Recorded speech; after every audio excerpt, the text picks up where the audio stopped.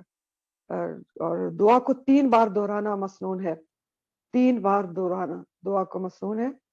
اور اپنے گناہوں کا اعتراف کر کے بخشش طلب کرنا چاہیے. یعنی جب آپ مغفرت کی دعا مانگ رہے ہیں تو اپنے گناہوں کا اعتراف کریں. کیسے؟ جیسے ہم کیا دعا کرتے ہیں, ربنا ظلمنا انفسنا وَإِن لَّمْ تَغْفِرْ لَنَا وَتَرْحَمْنَا لَنَكُونَنَّ مِنَ الْخَاسِرِينَ. تو ہم کیا کہہ رہے ہیں کہ اے رب ہم نے اپنے نفسوں پر ظلم کیا ہے, تو اعتراف کر رہے ہیں نا, لیکن تو بخش دے. اسی طرح ہم جب کہتے ہیں کہ لا الہ الا انت سبحانک انی کنت من الظالمین, تو یہ سب کیا ہے؟ پہلے اپنے گناہوں کا اعتراف ہوتا ہے, پھر بخشش طلب کی جاری ہوتی ہے. اور پھر اسی طرح اللہ کی دی ہوئی نعمتوں کا اعتراف کر کے دعا کرنا چاہیے کہ یا اللہ تو نے مجھے یہ بھی دیا ہے, وہ بھی دیا ہے, تو یہ مزید بھی دے دے. اور دل جمعی کے ساتھ دعا کرنا چاہیے, یعنی دل کو جمع کے, غافل دل کی دعا قبول نہیں ہوتی. اور جامع الفاظ میں دعا کرنا چاہیے. جامع الفاظ کا مطلب کیا ہوتا ہے؟ یعنی الفاظ میں لفاظی نہیں ہونا چاہیے, بیکار کی فالتو باتیں نہیں ہونا چاہیے. مختصر الفاظ اور جامع ترین. اور جامع ترین الفاظ میں جو دعائیں ہیں وہ قرآنی اور مسنون دعائیں ہیں, تو قرآنی اور مسنون دعائیں کرنا چاہیے. مثلا جامع دعائیں کون سی ہیں قرآن کی, آپ سوچیں, اور مسنون دعائیں جیسے ربی انی لما انزلت الیہ من خیر فقیر. کتنی جامع دعا ہے, سوچ کے دیکھیں.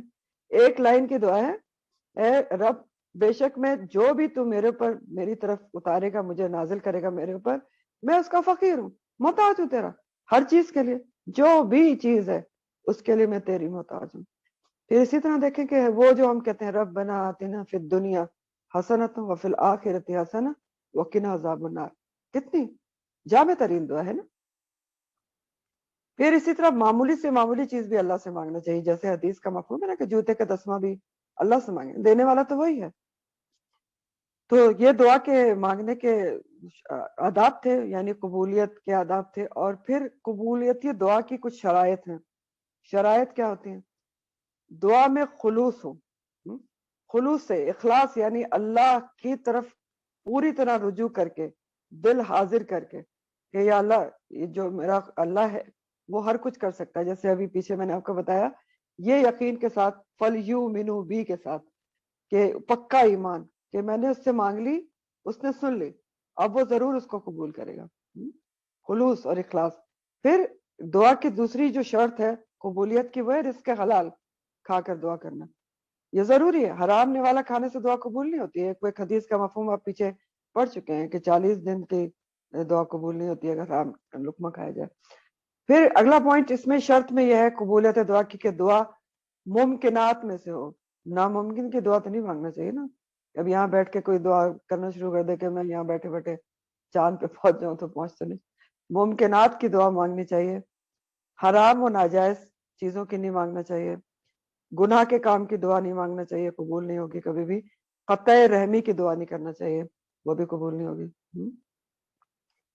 پھر اسی طرح دعا میں جلد بازی نہیں کرنی چاہیے کہ بس قبول ہی نہیں ہوتی میری تو دعا, میں تو مانگ مانگ کے تھک گئی. نہیں, مایوس نہیں ہونا چاہیے, کیونکہ دعا کی قبولیت کا وقت اللہ کے ہاں مقرر ہوتا ہے. اور یاد رکھیں کہ دعا ہر حال میں فائدہ مند ہے, کبھی بھی رائے گاہ نہیں جاتی. کیوں؟ کیونکہ دعا کی قبولیت کی 3 مختلف صورتیں ہیں ترمذی کی حدیث کی روح سے. کیا ہے ترمذی کی حدیث کی روح سے؟ کہ جیسے دعا کی جاتی ہے وہ ویسے ہی قبول ہو جائے, یعنی آپ نے جو مانگا ہے وہ آپ کو مل جائے. دوسری صورت کیا ہے کہ اس دعا کے بدلے میں کوئی تکلیف اللہ تعالیٰ دور کر دیں, یا اس سے بہتر کوئی آلٹرنیٹ دے دیں. کیونکہ اللہ تعالیٰ کو پتا ہے کہ جو ہم مانگ رہے ہیں وہ ہمارے لیے اس وقت بہتر ہے یا نہیں ہے, تو اس کے بدلے کوئی اور آلٹرنیٹ دے دیا جائے, یا اس کے بدلے کوئی تکلیف یا مصیبت دور کر دی جاتی ہے. تیسری صورت کیا ہے کہ وہ دعا آخرت کے لیے ذخیرہ کر دی جاتی ہے حدیث کے مطابق. اور حدیث مفہوم کے مطابق انسان جب آخرت میں اپنی ان دعاؤں کے اجر کو دیکھے گا جو اس نے دنیا میں کی تھی اور دنیا میں قبول نہیں ہوئی, تو وہ کہے گا کہ کاش کوئی بھی دعا میری دنیا کی قبول نہ ہوئی ہوتی, اتنا اجر ہوگا اس کا. تو دعا تو ہر حال میں فائدہ مند ہے, مانگنی چاہیے. پھر اسی طرح دعا قبولیت کے اوقات اور مقامات بھی ہوتے ہیں. اوقات اور مقامات قبولیت دعا کے۔ اوقات کے حساب سے اب دیکھیں کہ رات کے پچھلے پہر یعنی تہجد کے وقت دعا قبول ہوتی ہے، اور بزرگ تو یہاں تک کہہ کے گزرے ہیں، جو بڑے بڑے سلف صالحین گزرے، کہ اگر کوئی تہجد کے وقت دعا نہیں مانگتا تو اس کا مقصد ہے وہ اپنی دعا میں سیریس نہیں ہے، کیونکہ اللہ سبحانہ تعالیٰ آپ کو پتہ ہے حدیث کے مطابق آسمان دنیا پر تشریف لاتے ہیں، خود ہاتھ پھیلاتے ہیں، کوئی ہے مجھ سے مانگے تو میں اسے دوں۔ پھر اذان اور اقامت کے درمیان صف میں کھڑے ہو کر عصر کی آخری گھڑی میں اور صدقہ کرنے کے بعد دعا قبول ہوتی ہے، یا کوئی بھی نیکی کا کام کر کے، قرآن پڑھ کے، روزہ رکھ کے، قرآن کی درس و تدریس کے دوران، قرآن کی مجالس میں، سنت کی مجالس میں فرشتوں کا اجتماع ہوتا ہے، دعائیں قبول ہوتی ہیں۔ جمعے کے دن کی ایک گھڑی ہوتی ہے قبولیت کی، جو عصر و مغرب کے درمیان کہا جاتا ہے، ایک مختصر سی گھڑی ہوتی ہے۔ رات کو آنکھ کھلنے پر دعا مانگنی چاہیے، قبولیت کی گھڑیاں ہوتی ہیں۔ پھر رمضان میں سحری اور افطاری میں، لیلۃ القدر میں دعا کی قبولیت ہو رہی ہوتی ہے۔ پھر جب اللہ پر پیار آ رہا ہو، کبھی ہوتا ہے نا اللہ پر بہت پیار آ رہا ہو، اس وقت دعا کریں۔ مسافر کی دعا قبول ہوتی ہے سفر میں۔ عرفات کے میدان میں دعائیں قبول ہوتی ہیں، اس سے زیادہ تو کہیں قبول ہی نہیں ہوتی۔ حج میں بارش کے وقت دعا قبول ہوتی ہے، اور اتحیات میں جب آپ بیٹھتے ہیں تو درود شریف کے بعد جو دعائیں پڑھی جاتی ہیں وہ قبول ہوتی ہیں۔ جب دل بے چین ہو رہا ہو تو تب بھی دعا قبول ہوتی ہے۔ بیمار کی دعا قبول ہوتی ہے، اور ماں باپ کی اولاد کے لیے دعا اور بد دعا دونوں قبول ہو جاتی ہیں۔ تو اس لیے کبھی بھی ناراضگی ہو یا کچھ بھی ہو، ماں باپ کو چاہیے کہ اولاد کے لیے بد دعا نہ کریں، غصے میں بھی نہ کریں۔ اسی طرح نیک اولاد کی والدین کے لیے دعا قبول ہوتی ہے، جاریہ بنتی ہے نا۔ شاگرد کی استاد کے لیے دعا قبول ہوتی ہے، اور استاد کی شاگرد کے لیے قبول ہوتی ہے۔ کعبے پر پہلی نظر پڑنے پر دعا قبول ہوتی ہے۔ کعبے کے سامنے دعا کی قبولیت کا مقام ہے۔ حتیم میں دعا کی قبولیت کا مقام ہے۔ زمزم پینے پر، جب زمزم پی رہے ہوتے ہیں، آپ کو زمزم کا یہ حدیث کے مطابق یہ تاثیر بھی ہے نا کہ آپ زمزم جو سوچ کر یا جو دعا کر کے پیئیں گے وہ اسی طرح سے اثر کرتا ہے۔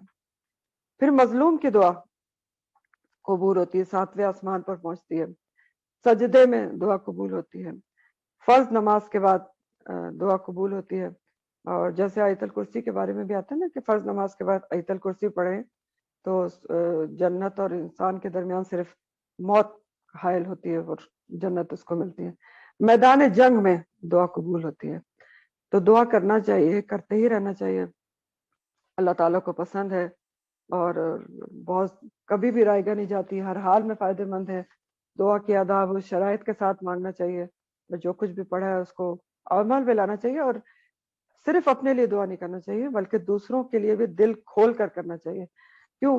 کیونکہ مسلم کی حدیث کا مفہوم ہے کہ جب کوئی اپنے مسلمان بھائی کے لیے غائبانہ دعا کرتا ہے، کیا مسلم کی حدیث بتا رہی ہوں آپ کو، جب کوئی اپنے مسلمان بھائی کے لیے غائبانہ دعا کرتا ہے تو فرشتہ جو اس پر مقرر ہے وہ اس کی ہر دعا پر آمین کہتا ہے، اور کہتا ہے کہ تیرے لیے بھی ایسا ہی ہو، تیرے لیے بھی ایسا ہی ہو۔ تو غائبانہ دعا کا بھی یہ پوائنٹ بھی بہت اہم ہے۔ دوسروں کے لیے دعا، پتہ نہیں ہم کیوں کنجوسی کرتے ہیں، صرف اپنے لیے دعائیں کیوں کرتے ہیں؟ ہمارا کیا چاہتا ہے اگر ہم دوسروں کے لیے دعا کریں؟ دیکھیں کتنی خوبصورت حدیث ہے، مسلم کی حدیث ہے کہ فرشتہ کہتا ہے کہ تیرے لیے بھی یہی سب ہو۔ تو غائبانہ دعا میں ایک بڑی اچھی ٹپ میں نے پتہ نہیں کسی سے سنی تھی کہ اپنے چلے ملنے جلنے وہ سب تو ٹھیک ہے، لیکن فار ایگزامپل آپ کہیں روڈ پہ جا رہے ہیں اور آپ کے برابر سے ایمبولینس گزرتی ہے، تو ظاہر ہے اس میں کوئی بہت ہی بیمار اور بہت ہی کریٹیکل کنڈیشن میں ہو سکتا ہے، اس کے لیے دعا کریں۔ کتنی اخلاص والی یہ دعا ہے، نہ وہ آپ کو جانتا ہے نہ آپ اس کو جانتے ہیں، لیکن اس کے لیے دعا کریں۔ جب سے میں نے سنا ہے، جب سے الحمدللہ یہ عمل میں، تو عمل میں لائیں، یہ بہت پیاری بات ہے کہ دعا کرے اس کے لیے، اللہ اس کو صحت دے، اس کو زندگی دے، تو فائدہ پھر بھی اپنا ہے کہ فرشتہ آمین کہے گا اور کہے گا تیرے لیے بھی ایسا ہی ہو۔ تو اس آیت سے ہمیں کیا کیا بات پتہ چلتی ہے؟ پتہ چلتا ہے کہ اللہ قریب ہے، قریب ہے، سنتا بھی ہے، قبول بھی کرتا ہے۔ لہذا کیا ہے، آہستہ سے پکاریں، زاری سے تضرع کے ساتھ پکاریں۔ زاری اور تضرع کیا ہوتا ہے؟ رو رو کر، انکساری، تضرع، جھک کر، آنسو کے ساتھ، اور یہ بھی اللہ تعالیٰ نے حکم دیا ہے تضرع کا۔ سورہ الاعراف آیت نمبر 55 ہے، الاعراف 55۔ ادعوا ربکم تضرعا وخفیہ، پکارو اپنے رب کو تضرع کے ساتھ، رو کر، گریہ زاری کر کے، وخفیہ اور خفیہ. تو خفیہ پکارنا چاہیے تضرع کے ساتھ، لیکن بعض دفعہ حالات کا تقاضا ہو سکتا ہے، ہوتا ہے بلکہ، کہ اللہ کا نام بلند آواز سے پکارا جائے، جیسے حج و عمرہ میں تلبیہ پکارنا. تلبیہ لبیک اللہم لبیک بلند آواز سے مرد پکارتے ہیں نا، تو وہ اس وقت کا تقاضا ہے کہ اور لوگ بھی موٹیویٹ ہوں اور سب مل کر پکاریں اللہ سبحانہ تعالیٰ کو، تو ایک خوبصورت سما اور ایک خوبصورت فضا بن جاتی ہے. پھر اسی طرح تکبیرات عیدین جو ہوتی ہیں وہ بھی بلند آواز سے پڑھنا چاہیے، لا الہ لا الہ الا اللہ اللہ اکبر. کفار کے ساتھ مقابلے میں نعرے تکبیر بلند کرنا چاہیے. تو ان سب مواقع پر بلند آواز سے بھی پکارنا چاہیے، ورنہ انڈیویجولی کیسے دعا کرنی ہے؟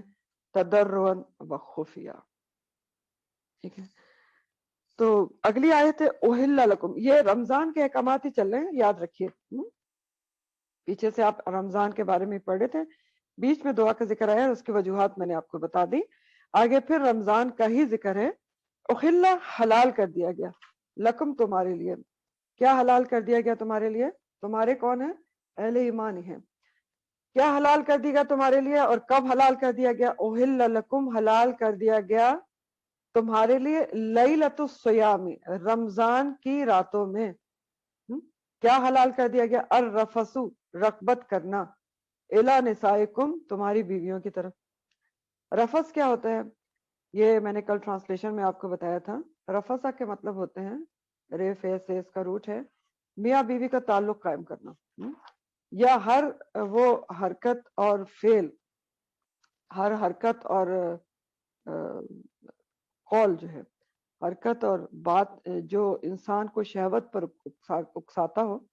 رفث کی دو ڈیفینیشن میں نے آپ کو بتائی.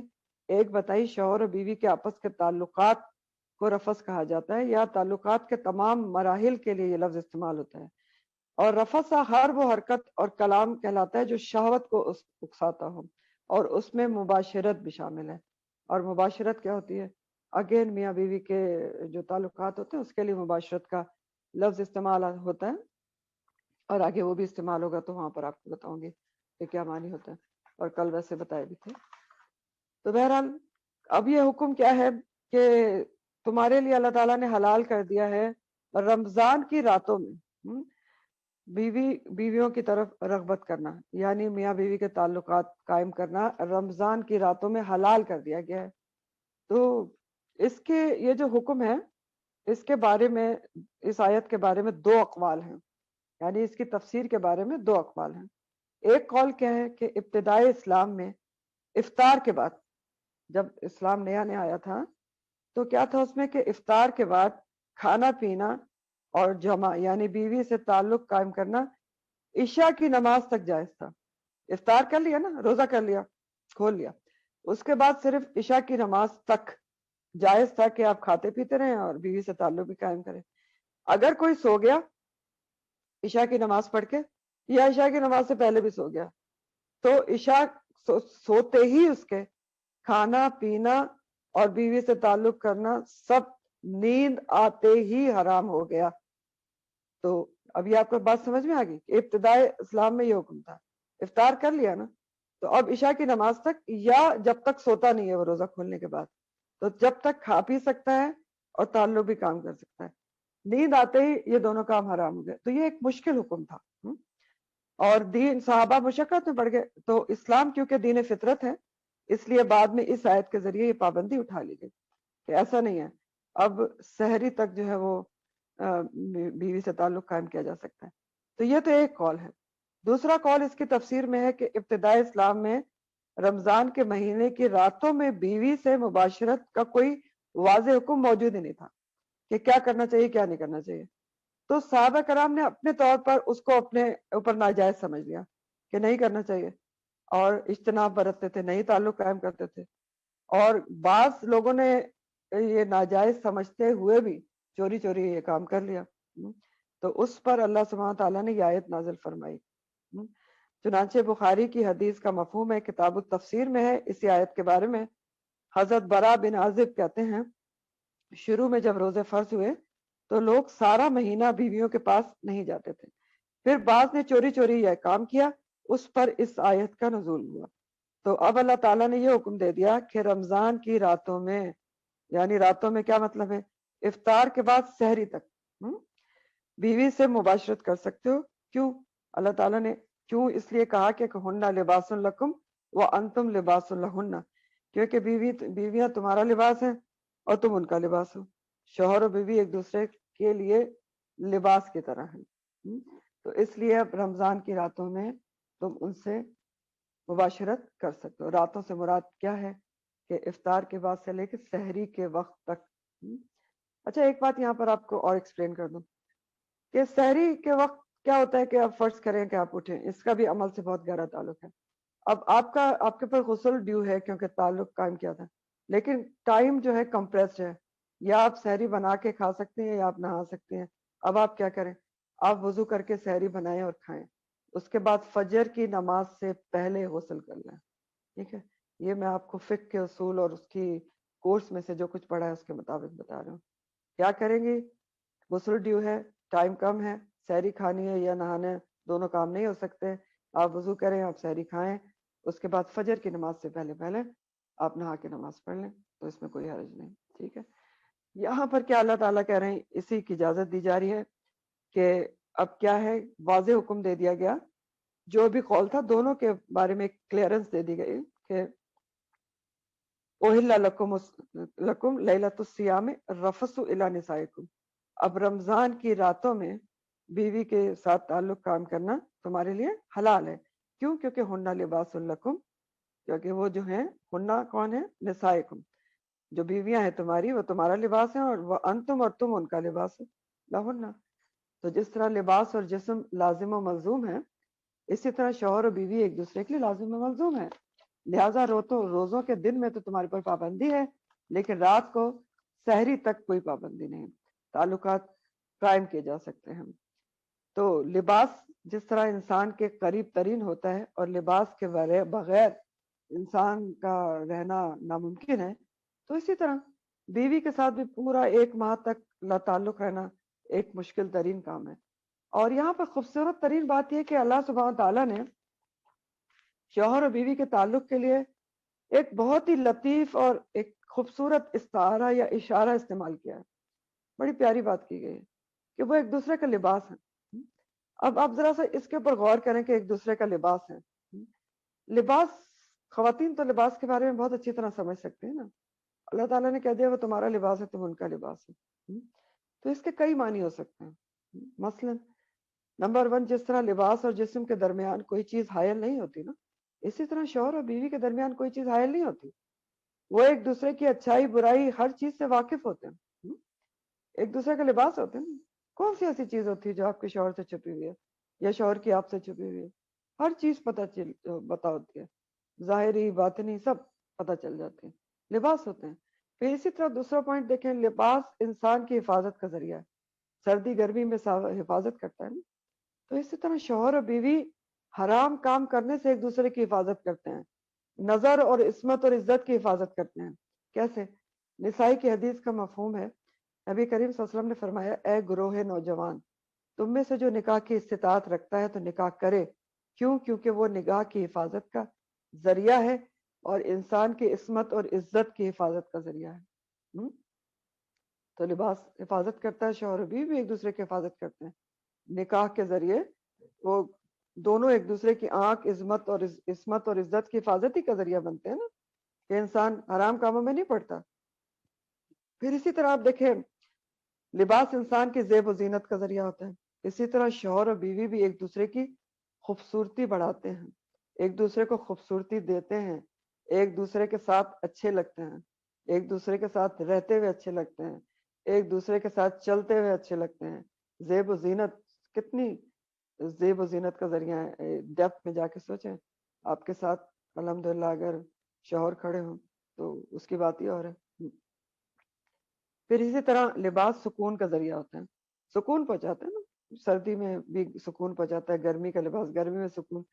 تو شوہر اور بیوی بھی زندگی کے ہر موسم میں ایک دوسرے کو سکون پہنچاتے ہیں، اور سکون پہنچانا ہی چاہیے، کیونکہ اللہ سبحانہ تعالیٰ نے قرآن میں بیوی کا مقصد ہی یہ بتایا ہے کہ لتسکنو الیہا. سورہ روم کی آیت نمبر 21 ہے کہ وَمِنْ آیَاتِهِ أَنْ خَلَقَ لَكُم مِّنْ أَنفُسِكُمْ أَزْوَاجًا لِتَسْكُنُوا إِلَيْهَا. یہ اللہ تعالیٰ کی نشانیوں میں سے ہے کہ اس نے تخلیق کی ہے تمہارے اپنے نفسوں میں سے تمہاری بیویوں کو. آدم علیہ السلام کے حوالے سے بات ہو رہی ہے. اور یا پھر یہ کہ اپنے نفسوں میں سے انسان ہی ہوتی ہے کہ تم اس سے سکون حاصل کرو. اور آگے فرمایا گیا وَجَعَلَ بَيْنَكُمْ مَوَدَّةً وَالرَّحْمَةً، اور اس نے بنا دی، ڈال دی تمہارے درمیان محبت اور رحمت. تو یہ جیسے لباس انسان کے لیے سکون کا ذریعہ ہوتا ہے، اسی طرح میں شوہر اور بیوی کو ہر موسم میں ایک دوسرے کا سکون کا ذریعہ ہونا چاہیے، اور ہوتے ہی ہیں عام طور پر. پھر اگلا پوائنٹ ہے کہ لباس دیکھیں انسان کی عزت اور وقار کا آئینہ دار ہوتا ہے. آپ کا لباس بتاتا ہے کہ آپ کی کیا ڈگنیٹی ہے، آپ کا کیا وقار ہے. ایک باوقار لباس وہ انسان کی عزت اور وقار کا آئینہ دار ہوتا ہے. اسی طرح شوہر اور بیوی بھی ایک دوسرے کی عزت اور وقار بڑھانے کا ذریعہ ہوتے ہیں. ایک دوسرے کی عزت و وقار بڑھاتے ہیں، گھٹاتے نہیں ہیں. ہونا ہی چاہیے لباس کی طرح شوہر و بیوی کو ایک دوسرے کی عزت اور وقار بڑھانا چاہیے. اگر ایک دوسرے کی برائی کریں گے، عیب جوئی کریں گے، تو اپنا ہی جو دامن ہے وہ داغدار ہوگا. کیونکہ لباس کیا کرتا ہے؟ اللہ تعالیٰ نے کہا ہے اُنَّ لِبَاسٌ لَكُمْ وَأَنْتُمْ لِبَاسٌ لَهُنَّ. لباس پردہ پوشی کرتا ہے آپ کی، سارے عیب چھپا لیتا ہے، کچھ بھی ہو نیچے کسی کو نہیں پتا. تو اسی طرح شوہر اور بیوی کو ایک دوسرے کی عزت و وقار بڑھانا چاہیے اور عیب پوشی کرنا چاہیے، بجائے اس کے کہ جہاں بیٹھے وہاں پر انسان کا میرے شوہر ایسے ہیں، میری بیوی ایسی ہے. یہ بہت ہی غلط بات ہے، قرآن کے خلاف بات ہے. یہ ساری باتیں اس آیت کی ڈیپتھ میں ہیں. اُنَّ لِبَاسٌ لَكُمْ وَأَنْتُمْ لِبَاسٌ لَهُنَّ، اور بہت ہی غور و فکر سے تعلق رکھتے ہیں. پھر اسی طرح آپ دیکھیں جس طرح لباس کی صفائی کا بہت خیال رکھا جاتا ہے. ایک بھی داغ دبا ہمیں اچھا لگتا ہے، ہم فوراً اس کو دھونے کے لیے چل پڑتے ہیں کہ نہیں دبا نہیں پڑنا چاہیے، بہت برا لگتا ہے. تو اسی طرح بالکل خیر خواہی کے ساتھ اور محبت کے ساتھ شوہر و بیوی ایک دوسرے کے معاون و مددگار بن کر اصلاح کرتے ہیں ایک دوسرے کی نفس کی صفائی کا خیال رکھنا چاہیے، ایک دوسرے کے کردار کی صفائی کا خیال رکھنا چاہیے، اور مل کر نیکیاں کرنا چاہیے. تو صفائی کا خیال، نفس کی صفائی، ظاہری صفائی، باطنی صفائی، ٹھیک ہے، اعمال نامے کی صفائی. جیسے دیکھیں اس کا بھی ہمیں سیرت نبی سے ثبوت ملتا ہے صلی اللہ علیہ وآلہ وسلم.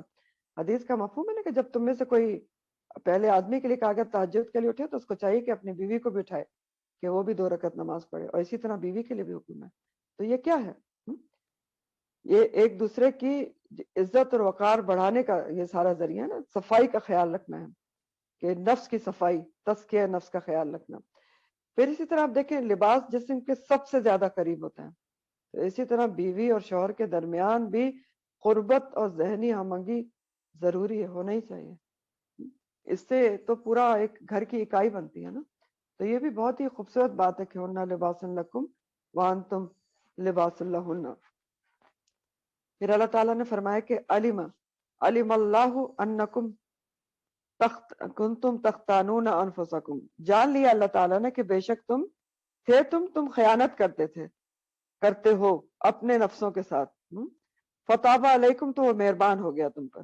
وعفا عنکم، اور اس نے درگزر کر دیا تم سے. تو یہ اللہ تعالیٰ کیا فرما رہے ہیں کہ اللہ تعالیٰ نے یہ جان لیا کہ تم اپنے نفسوں کے ساتھ خیانت کرتے ہو. یعنی اللہ تعالیٰ نے یہ جان لیا کہ نفس کے تقاضوں کے تحت تم اس پابندی کی پاسداری نہیں کر سکو گے کہ رمضان کی راتوں میں بھی بیوی سے تعلق نہ کام کیا جائے، اور پھر تم چھپ چھپا کر یہ کام کرو گے، یعنی اپنے نفسوں کے ساتھ خیانت کرو گے. تختانونہ کا جو لفظ ہے وہ خیانت سے ہی ہے، خے و نون روٹ ہے. تو اللہ تعالیٰ کو یہ بات پتہ چل گئی کہ ایسا ہو رہا تھا کیونکہ یہ ایک فطرت کا تقاضا ہے. تو اس لیے اللہ تعالیٰ نے یہ پابندی اٹھا لی اور کلیئر کٹ حکم دے دیا کہ نہیں، اب رمضان کی راتوں میں کیا ہے، اللہ تعالیٰ نے مہربانی کر دی. فتاب علیکم، کہ حکم دے دیا کہ اب آپ رمضان کی راتوں میں تعلق قائم کر سکتے ہیں. وعفا عنکم، اور اس نے معاف کر دیا تم سے، درگزر کر دیا، یعنی جو کچھ پہلے ہو چکا وہ معاف کر دیا. فالآن، تو اب کیا حکم ہے؟ الانا کے مطلب ہوتے ہیں موجودہ وقت. کہ اب کیا حکم دے دیا گیا؟ فلانا اب کیا حکم ہے؟ موجودہ حکم کیا ہے؟ باشروہن، مباشرت کرو ان سے. کن سے؟ بیویوں سے مباشرت کرو. اور مباشرت کے معنی بھی کیا ہوتے ہیں؟ مباشرت کا لفظ جو ہے وہ بشرہ سے ہے، جس سے وہ بشارت بھی ہوتی ہے. اور میں نے آپ کو بتایا تھا کہ بشرہ جو ہے وہ انسان کی جو کھال ہوتی ہے، اسکن ہوتی ہے، اس کے سب سے اوپری حصے کو بشرہ کہتے ہیں. تو یہ جو ہے باشروہن یا مباشرت کا لفظ، تو وہ اسی طرح ہے جیسے میں نے کل آپ کو قاتلو کے مطلب بتائے تھے کہ جب روٹ کے جو الفاظ ہوتے ہیں، روٹ کے الفاظ جو 3 ہوتے ہیں، ان کے درمیان میں الف آ جائے تو اس میں باہم کے معنی آ جاتے ہیں، ایک دوسرے کے ساتھ کام کرنا. اور یہاں بھی باشرو میں روٹ کے الفاظ کے بیچ میں الف ہے، روٹ بے شین رے ہے، تو اس کے لفظی معنی ہے ایک دوسرے سے کھال ملانا، اور مراد ہے شوہر و بیوی کا تعلق. تو فالآنا، اب کیا اللہ تعالیٰ نے حکم دیا کہ اب تم سے ان سے مباشرت کر سکتے ہو، بیویوں سے رمضان کی راتوں میں. احل لکم لیلۃ الصیام الرفث، تو وہ اب تمہارے لیے حلال کر دیا گیا، رمضان کی راتوں میں یہ کام ہو سکتا ہے. تو لیکن آگے کیا فرمایا گیا کہ فالآنا، اب تم باشروہن، مباشرت کرو اپنی بیویوں سے، وابتغوا، اور تلاش کرو، ما کتب اللہ لکم، جو اللہ تعالیٰ نے تمہارے لیے لکھ دیا ہے. یعنی مباشرت کرنے کا اجازت دے دی گئی، کیوں دے دی گئی ہے؟ تاکہ وہ کچھ تلاش کرو اس کے ذریعے جو اللہ نے تمہارے لیے لکھ دیا ہے. وہ کیا لکھ دیا ہے؟ یعنی اولاد اور سکون، وہ تلاش کرو. مباشرت کا مقصد کیا ہونا چاہیے؟ اولاد کا حصول اور سکون. تو اہم بات ہے یہ کہ میاں بیوی کا تعلق محض تفریح نہیں ہونا چاہیے، بلکہ اس کا مقصد جائز طریقے سے سکون حاصل کرنا اور اولاد کا حصول ہونا چاہیے. اور پھر اس آیت سے ایک بات ضمنی طور پر بھی پتہ چل رہی ہے، وہ بھی بہت اہم بات ہے، اور یہ تمام تفاسیر میں لکھی ہوئی ہے. وہ کیا پتہ چل رہی کہ شوہر و بیوی کے تعلقات میں غیر فطری طریقے استعمال کرنے کی ممانعت نظر آ رہی ہے. کیسے نظر آ رہی ہے غیر فطری طریقے استعمال کرنے کی؟ کیونکہ اللہ تعالیٰ نے فرما دیا کہ وَابْتَغُوا مَا كَتَبَ اللَّهُ عَلَيْكُمْ. مباشرت کا مقصد کیا ہونا چاہیے؟ اولاد کا حصول. غیر فطری طریقے آپ سمجھ سکتے ہیں، یعنی جو غیر فطری طریقہ ہے جس کے ذریعے جو کرنے سے اولاد کا حصول ہو نہیں سکتا، تو اس کی ممانعت بھی آپ کو نظر آ رہی ہے. پھر اب یہ تو راتوں میں حلال کیا گیا ہے. فرض روزے میں دن کا جو وقت ہوتا ہے، روزے کی حالت کا وقت، اس میں بہرحال جمع کرنا جو ہے وہ منع ہے، حرام ہے، گناہ کا کام ہے جس وقت تک آپ روزے سے ہوں. اور فرض روزے کی حالت میں اگر کسی نے جمع کر لیا تو اس کا کفارہ ہے، وہ بھی نوٹ کر لیں.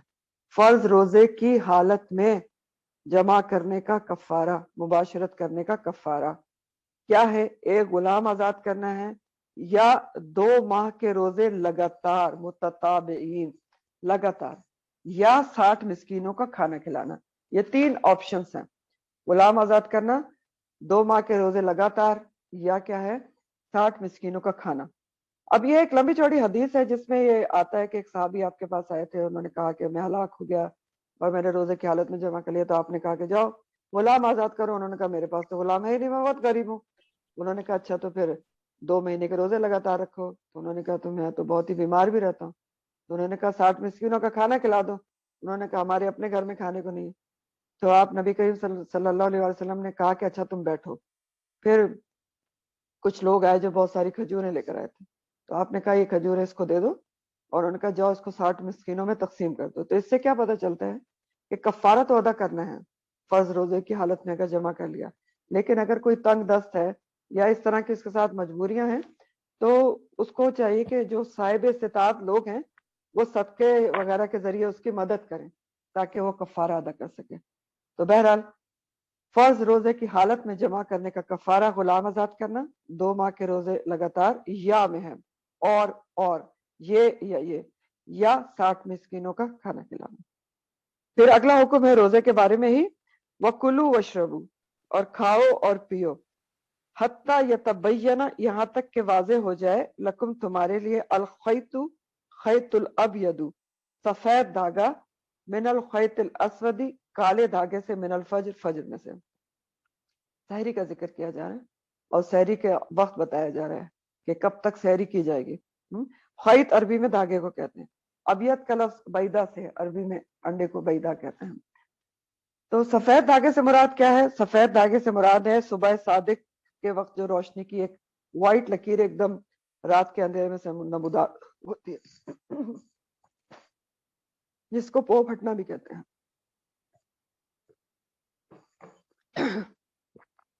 اور خیط الاسود رات کی سیاہی، من الفجر، فجر کے وقت۔ تو سحری کا وقت اللہ تعالیٰ بتا رہے ہیں کہ کب تک سحری کی جائے گی؟ کھاؤ اور پیو، کلو وشربو، یہاں تک کہ رات کی تاریکی سے صبح کی سفیدی کی لکیر ظاہر ہو جائے۔ رات کی اندھیری چادر میں سے طلوع فجر کے وقت ایک سفید لکیر، ایک ٹریک آپ کو نظر آتا ہے، اس کی طرف اشارہ ہے کہ اس وقت تک کھا پی سکتے ہو۔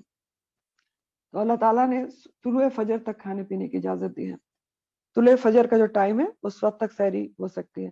اور یہاں سے ہمیں ایک بہت اہم بات یہ پتہ چل رہی ہے کہ سحری کھانا مستحب اور محبوب عمل ہے، کیونکہ اللہ تعالیٰ اس کا حکم دے رہے ہیں، حکم دیا جا رہا ہے نا، کلو وشربو، یعنی یہ جو پریکٹس ہے نا بغیر سحری کے روزہ رکھنا، وہ پسندیدہ نہیں ہے۔ اللہ تعالیٰ کہہ رہے ہیں کھاؤ پیو۔ کب تک کھاؤ پیو؟ جب تک فجر طلوع نہ ہو جائے، وہ جو سفید لکیر نمودار نہ ہو جائے، خیط الابیض، سفید پو پٹنے کی لکیر کالی لکیر میں سے ظاہر نہ ہو جائے۔ اس کے بارے میں ایک بڑی خوبصورت حدیث بھی آتی ہے، ایک روایت ہے بخاری کی، عدی بن حاتم سے مروی ہے۔ عدی بن حاتم، حاتم تائی کے بیٹے تھے جو مسلمان ہو گئے تھے۔ وہ کہتے ہیں کہ میں نے جب یہ حکم سنا تو رات کو اپنے تکیے کے نیچے ایک سفید ڈوری اور ایک کالی ڈوری رکھ لی، انہیں رات بھر دیکھتا رہا اور کھاتا پیتا رہا۔ تو صبح ہو گئی لیکن اس میں فرق تو آئی نہیں۔ تو صبح ہوئی تو نبی کریم صلی اللہ علیہ وسلم کے پاس حاضر ہوئے اور بتایا، تو پہلے تو نبی کریم صلی اللہ علیہ وسلم نے ان سے مذاق فرمایا کہ اچھا تمہارا تکیہ تو لگتا ہے بہت ہی بڑا ہے عدی، کہ اس کے نیچے کالی اور سفید ڈوری آ گئی، یعنی کالی اور سفید ڈوری سے مراد تو افق کے اوپر ہے نا۔ تو نبی کریم صلی اللہ علیہ وسلم نے مذاق کیا، پھر ان کو صحیح مطلب بتایا، اس آیت کی وضاحت کی۔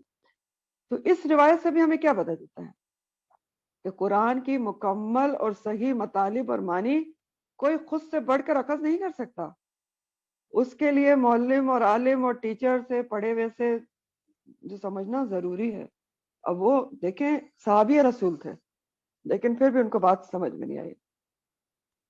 تو بہرحال یہاں سحری کی بات ہے، کلو وشربو، اس کا وقت بتایا جا رہا ہے کہ پو پھٹنے تک کہ جیسے ہی فجر نمودار ہو اس وقت کھانا پینا چھوڑ دیا جائے۔ اور یہ پتہ چل رہا ہے کہ سحری کھانا مستحب ہے، کیونکہ اللہ تعالیٰ حکم دے رہے ہیں کہ کھاؤ اور پیو۔ تو بخاری اور مسلم کی حدیث کا مفہوم ہے کہ سحری کھایا کرو، اس میں برکت ہے۔ مسلم کی حدیث کا مفہوم ہے ہمارے اور اہل کتاب کے روزوں میں فرق سحری کا کھانا ہے، بعض اہل کتاب بغیر سحری کا روزہ رکھتے ہیں۔ مسند احمد کی حدیث کا مفہوم ہے سحری کا کھانا باعث برکت ہے، اسے نہ چھوڑو، اگر کچھ نہ ملے تو پانی کا گھونٹ ہی صحیح، اللہ تعالیٰ اور اس کے فرشتے سحری کھانے والوں پر رحمت بھیجتے ہیں، تو سحری کھانی ہی چاہیے۔ تو اور سحری کا افضل وقت کیا ہے؟ حدیث کے مطابق ایسے کھانا چاہیے کہ کچھ دیر بعد صبح صادق ہو جائے، یعنی فجر کے نمودار ہونے سے کچھ پہلے تک، یعنی لیٹ سحری کرنا مستحب ہے۔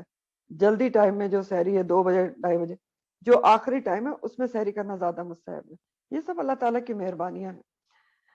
آگے فرمایا گیا ثم اتموا الصیام الی اللیل، پھر تم پورا کرو روزے کو رات تک۔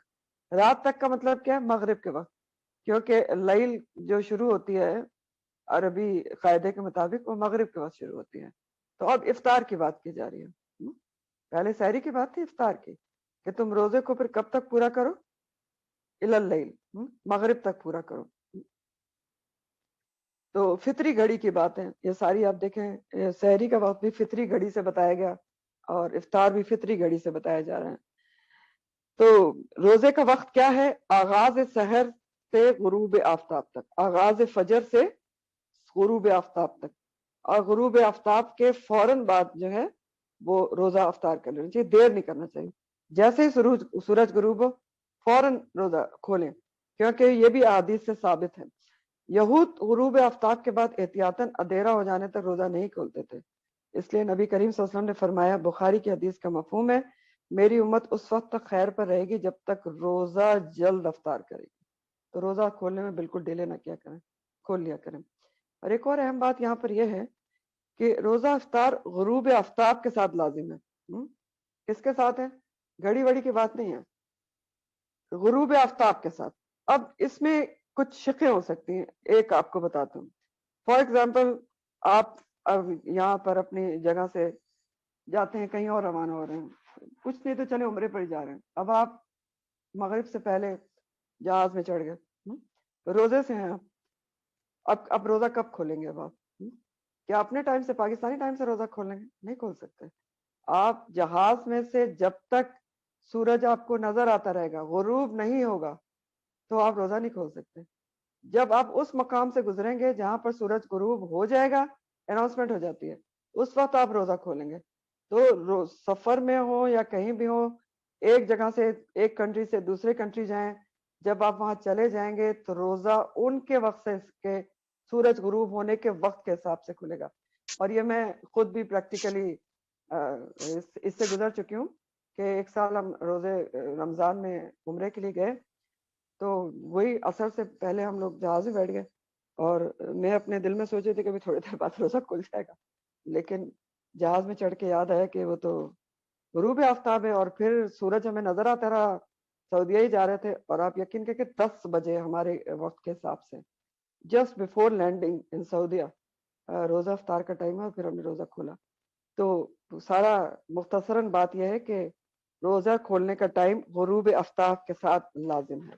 ٹھیک ہے.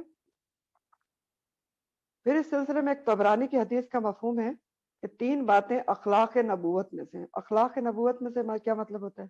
یعنی انبیاء کا طریقہ ہے. وہ 3 باتیں کیا ہیں؟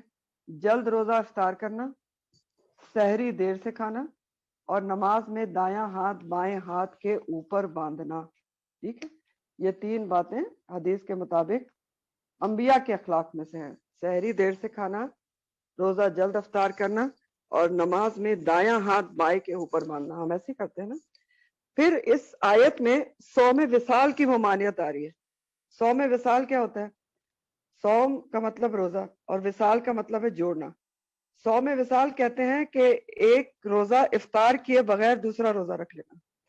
یہ بعض مذاہب میں ایسا ہوتا ہے, اور پہلے زمانے جاہلیت میں بھی یا بعد میں بھی کچھ ایسا ہوتا تھا. تو یہ جو صوم وصال ہوتا ہے نا, کہ ایک روزہ افطار کیے بغیر دوسرا رکھ لینا, اس سے نبی کریم صلی اللہ علیہ وسلم نے سختی سے منع فرمایا ہے. اور متفق علیہ کی حدیث کے مفہوم کے مطابق, بخاری اور مسلم کی, نبی کریم صلی اللہ علیہ وسلم نے سے ایک شخص نے صوم وصال کے بارے میں پوچھا تھا, تو آپ نے سختی سے کہا کہ صوم وصال نہ کیا کرو, یعنی ایک روزہ افطار کیے بغیر دوسرا نہ رکھا کرو. کہ دوسرا بھی شروع کر دیا اور 2 کنٹینیوس رکھنے کے بعد افطار کیا, تو آپ نے منع کیا کہ یہ نہ کرو. تو اس شخص نے کہا کہ آپ تو رکھتے ہیں صوم وصال. تو آپ نے کہا کہ میرے جیسا کوئی نہیں ہو سکتا, مجھے میرا رب کھلاتا بھی اور پلاتا بھی. تو دوسروں کو آپ نے بہرحال صوم وصال سے منع کیا. اور اس آیت میں بھی صوم وصال کی ممانعت آ رہی ہے, کیونکہ اللہ تعالیٰ کہہ رہے ہیں کہ کھاؤ پیو. پہلے تو کہا گیا سحری تک کھاؤ پیو, پھر کہا گیا کہ روزہ کھولو. کہاں تک روزہ رکھو؟ ثم اتموا الصیام الی اللیل, بس مغرب تک, پھر کھولو روزہ کو. تو صوم وصال کی ممانعت ہے. پھر آگے ایک اور حکم ہے, روزوں سے ہی کنیکٹڈ ہے. ولا تباشروہن, اور نہ تم مباشرت کرو ان سے. کن سے؟ اپنی بیویوں سے. کس حالت میں مباشرت نہ کرو؟ وانتم عاکفون, کہ تم اعتکاف کرنے والے ہو. اس حالت میں مباشرت نہ کرو بیویوں سے جب تم اعتکاف کرنے والے ہو. یعنی ویسے تو روزے کی راتوں میں, لیلۃ الصیام میں, اجازت دے دی گئی کہ آپ بیویوں سے تعلقات قائم کر سکتے ہیں, لیکن رمضان میں ہی جب آپ اعتکاف کی حالت میں ہوں گے آخری روزوں میں, تو اس میں نہیں ہو سکتی مباشرت, اس میں منع ہے. تو وَلَا تُبَاشِرُهُنَّ وَأَنْتُمْ عَاكِفُونَ, نہ تم مباشرت کرو ان عورتوں سے, اپنی بیویوں سے. وَأَنْتُمْ, اس حال میں کہ عاکفون, تم اعتکاف کرنے والے ہو, فی المساجد, مسجدوں میں. جب مسجدوں میں اعتکاف میں بیٹھے ہوئے ہو تو تم نے پھر مباشرت نہیں کرنی. اور مسجدوں میں بیٹھے ہو سے یہ بھی نہیں مطلب ہے کہ مسجد سے اٹھ کے گھر آ کے کام ہو سکتے, نہیں. جب اعتکاف کی حالت میں ہے تو نہیں ہوگا. وَلَا تُبَاشِرُهُنَّ کا حکم ہے. اور عاکفونہ کا جو لفظ ہے وہ اکفا سے ہے, اکفا کے مطلب ہوتے ہیں جم کر بیٹھنا، لفظی معنی ہے اعتکاف کرنا. شرعی اصطلاح میں اعتکاف جس کو ہم کہتے ہیں، عاکفون عاکف کی جمع ہے، اعتکاف کرنے والا، اور عاکفون اعتکاف کرنے والے. تو اعتکاف شرعی اصطلاح میں کس کو کہتے ہیں؟ ہر چیز سے الگ ہو کر یاد الہی کے لیے گوشہ نشین ہو جانا، یعنی اللہ کا تقرب حاصل کرنے کے لیے عبادت کی غرض سے مسجد میں بیٹھنا. اللہ کا تقرب حاصل کرنے کے لیے عبادت کی غرض سے مسجد میں بیٹھنا. اعتکاف کا مقصد کیا ہوتا ہے؟ کہ انسان جو روزے دار ہو وہ تلاوت کرے، بہت زیادہ نوافل پڑھے، توبہ استغفار کرے، ذکر اذکار کرے، یعنی عبادت کے مجموعے کو اعتکاف کہتے ہیں. اور اس آیت سے ہمیں یہ بھی پتہ چلا ہے کہ اعتکاف صرف مساجد میں ہوتا ہے. یعنی جو مسنون اعتکاف ہے نا، اعتکاف کی 2 قسمیں ابھی آپ کو بتاؤں گی. رمضان کا مسنون اعتکاف صرف مساجد میں ہوتا ہے، وَأَنْتُمْ عَاكِفُونَ فِي الْمَسَاجِدِ. اور اعتکاف کی کیا حیثیت ہے دین اسلام میں؟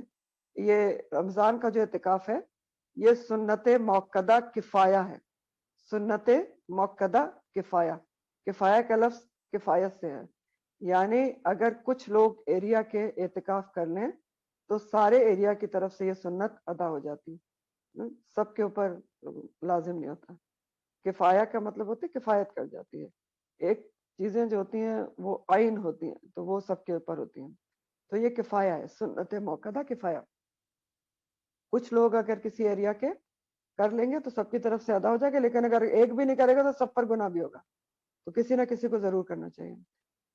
اعتکاف کی 2 قسمیں ہوتی ہیں، ایک مسنون اعتکاف کہلاتا ہے اور ایک اعتکاف واجب کہلاتا ہے. مسنون اعتکاف، مسنون کے لفظ کے معنی کیا ہوتے ہیں؟ سنت کا طریقہ. تو مسنون اعتکاف رمضان میں 10 دن کا ہوتا ہے، یعنی 1 عشرے کا. اور سب اہم کیا ہے؟ اعتکاف رمضان کا آخری عشرہ. افضل اعتکاف رمضان کے آخری عشرے میں ہوتا ہے، آخری 10 دن میں مسنون اعتکاف کیا جاتا ہے، رمضان کے آخری 10 دن. اور یہ روزہ رکھ کر ہی کیا جائے گا، روزے کی حالت میں ہوتا ہے. اور اعتکاف میں بیٹھنے کا وقت کیا ہوتا ہے؟ وقت اعتکاف، اعتکاف میں بیٹھنے کے لیے اعتکاف کرنے والے کو اختیار ہے کہ وہ 21ویں شب کو مغرب کے بعد بیٹھ جائے اعتکاف میں یا عشاء کے بعد بیٹھ جائے 21ویں شب کو. یا پھر یہ بھی ہو سکتا ہے کہ 21ویں شب کو قیام اللیل کے بعد، وہ فجر کے فوراً بعد اعتکاف میں بیٹھ جائے. ایسا بھی ہو سکتا ہے. کب کب ہوا؟ 21ویں شب یعنی 20ویں روزے کے بعد جو آئے گی، مغرب کے بعد یا عشاء کے بعد یا قیام اللیل کرنے کے بعد فجر پڑھتے ہی اعتکاف میں بیٹھ جائے. اعتکاف رمضان کا جو ہوتا ہے مسنون صرف جامع مسجد میں ہوتا ہے. اور جامع مسجد کون سی ہوتی ہے؟ جہاں جمعے کی نماز پڑھی جاتی ہے، جمعہ ہوتا ہے جہاں. رسول کریم صلی اللہ علیہ وآلہ وسلم ہر سال رمضان میں 10 دن کا اعتکاف کرتے تھے. جس سال آپ کی وفات ہوئی آپ نے 20 دن کا اعتکاف کیا تھا. اور ایک بار آپ نے شعبان میں بھی اعتکاف کیا تھا، کسی وجہ سے رمضان میں نہیں کر سکے تھے، غزوہ میں تھے یا کچھ تھا. پھر ہے خواتین کے اعتکاف کے بارے میں رائے. خواتین کے اعتکاف کے بارے میں مفسرین کی مختلف آراء ہیں، یعنی مختلف آراء ہیں اس کے اندر.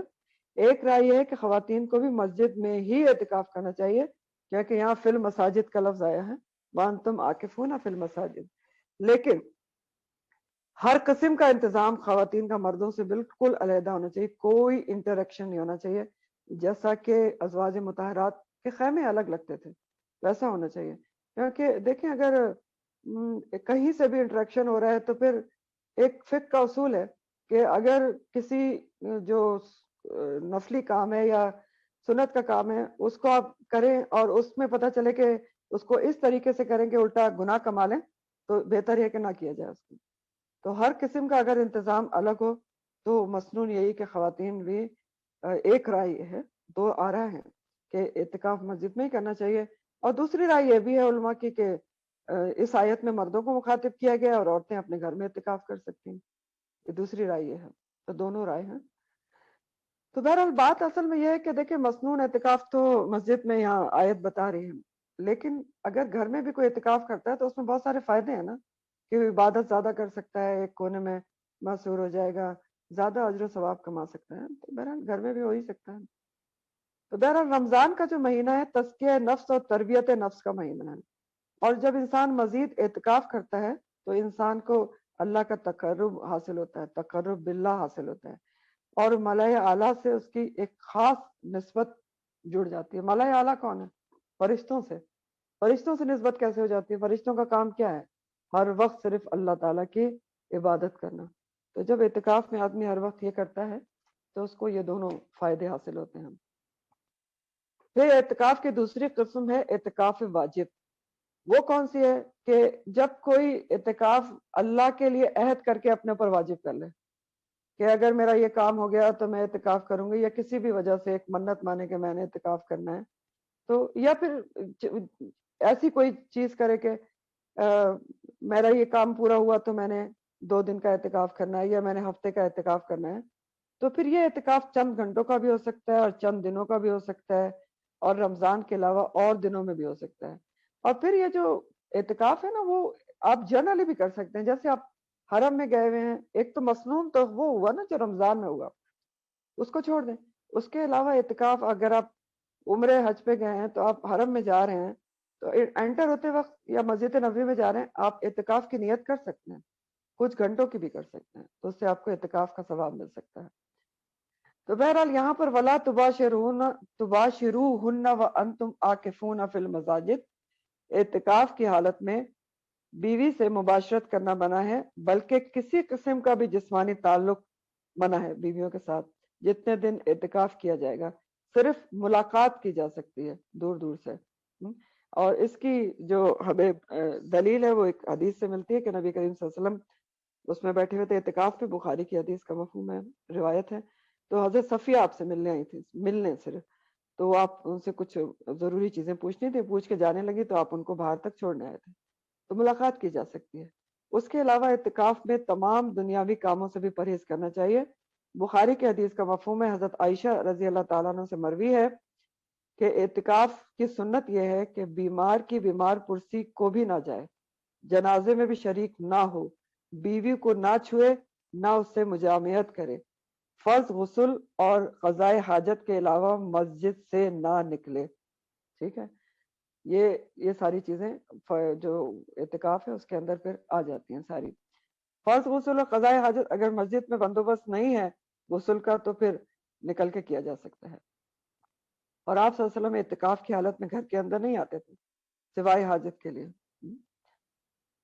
اور اعتکاف کا جو اجر ہے وہ ابن ماجہ کی حدیث کے مطابق معتکف جو ہوتا ہے گناہوں سے بچا رہتا ہے، اور اس کی نیکیوں کا حساب سارے نیکی کرنے والوں کی طرح جاری رہتا ہے۔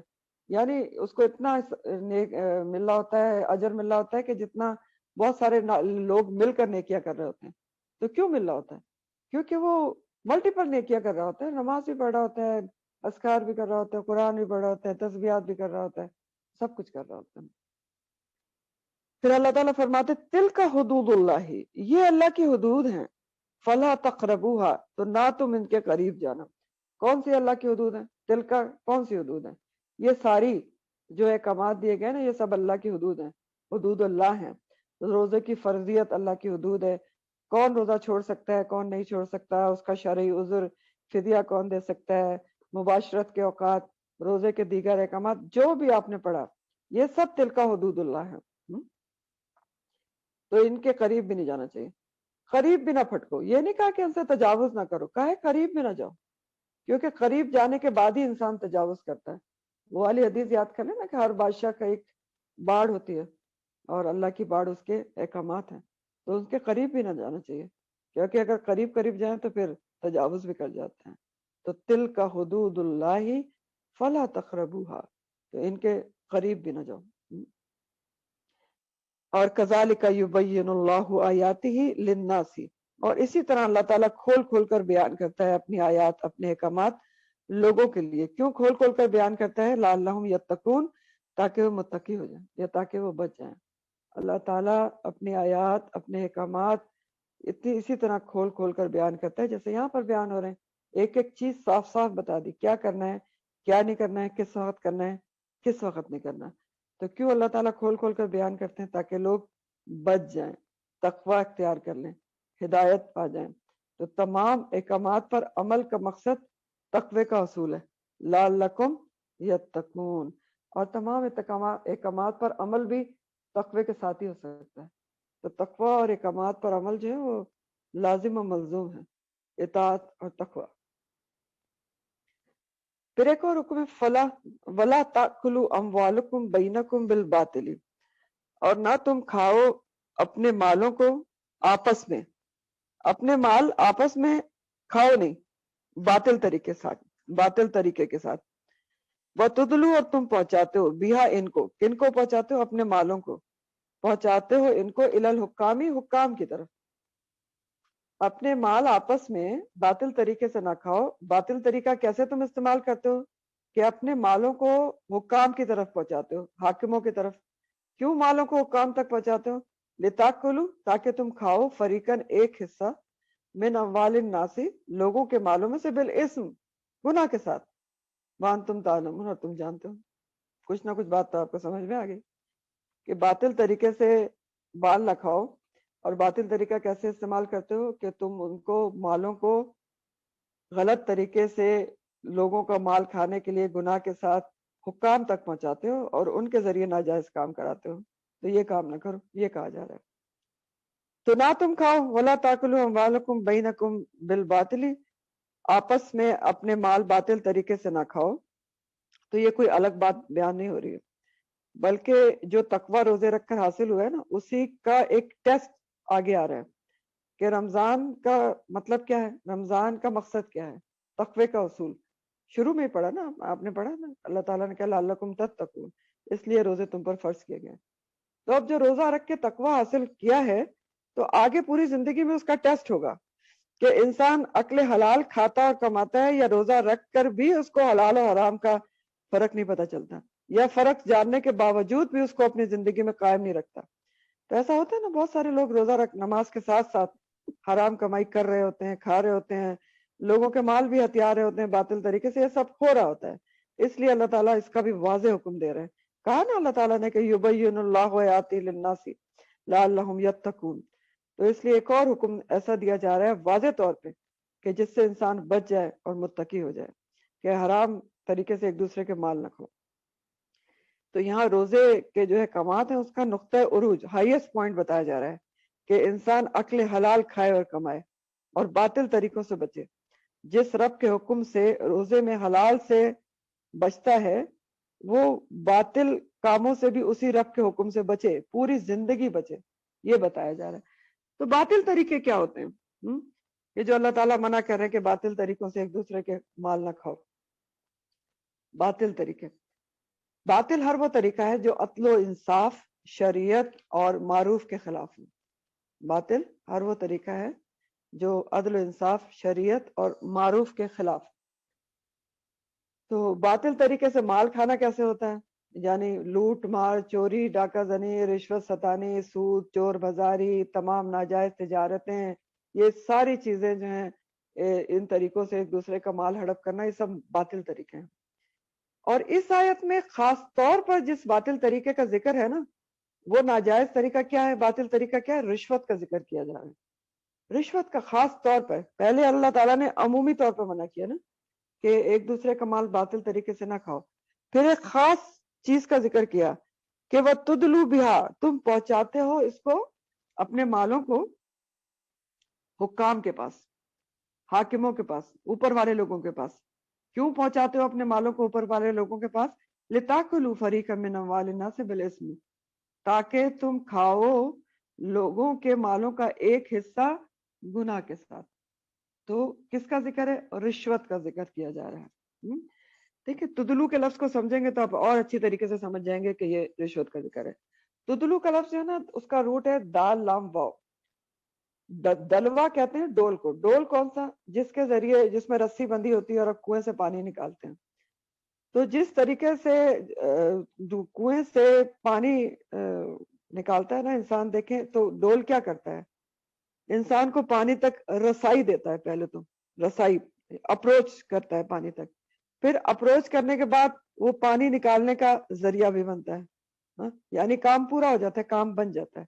بالکل اسی طرح رشوت کا مال حکام تک رسائی کا سبب بنتا ہے۔ پتہ ہے رشوت کس کو جاتی ہے؟ حکام، جو بھی کام سے کنسرن لوگ ہیں حکام، تو رسائی تک وہ جو رشوت کا مال ہے وہ رسائی کا ذریعہ بنتا ہے حکام تک.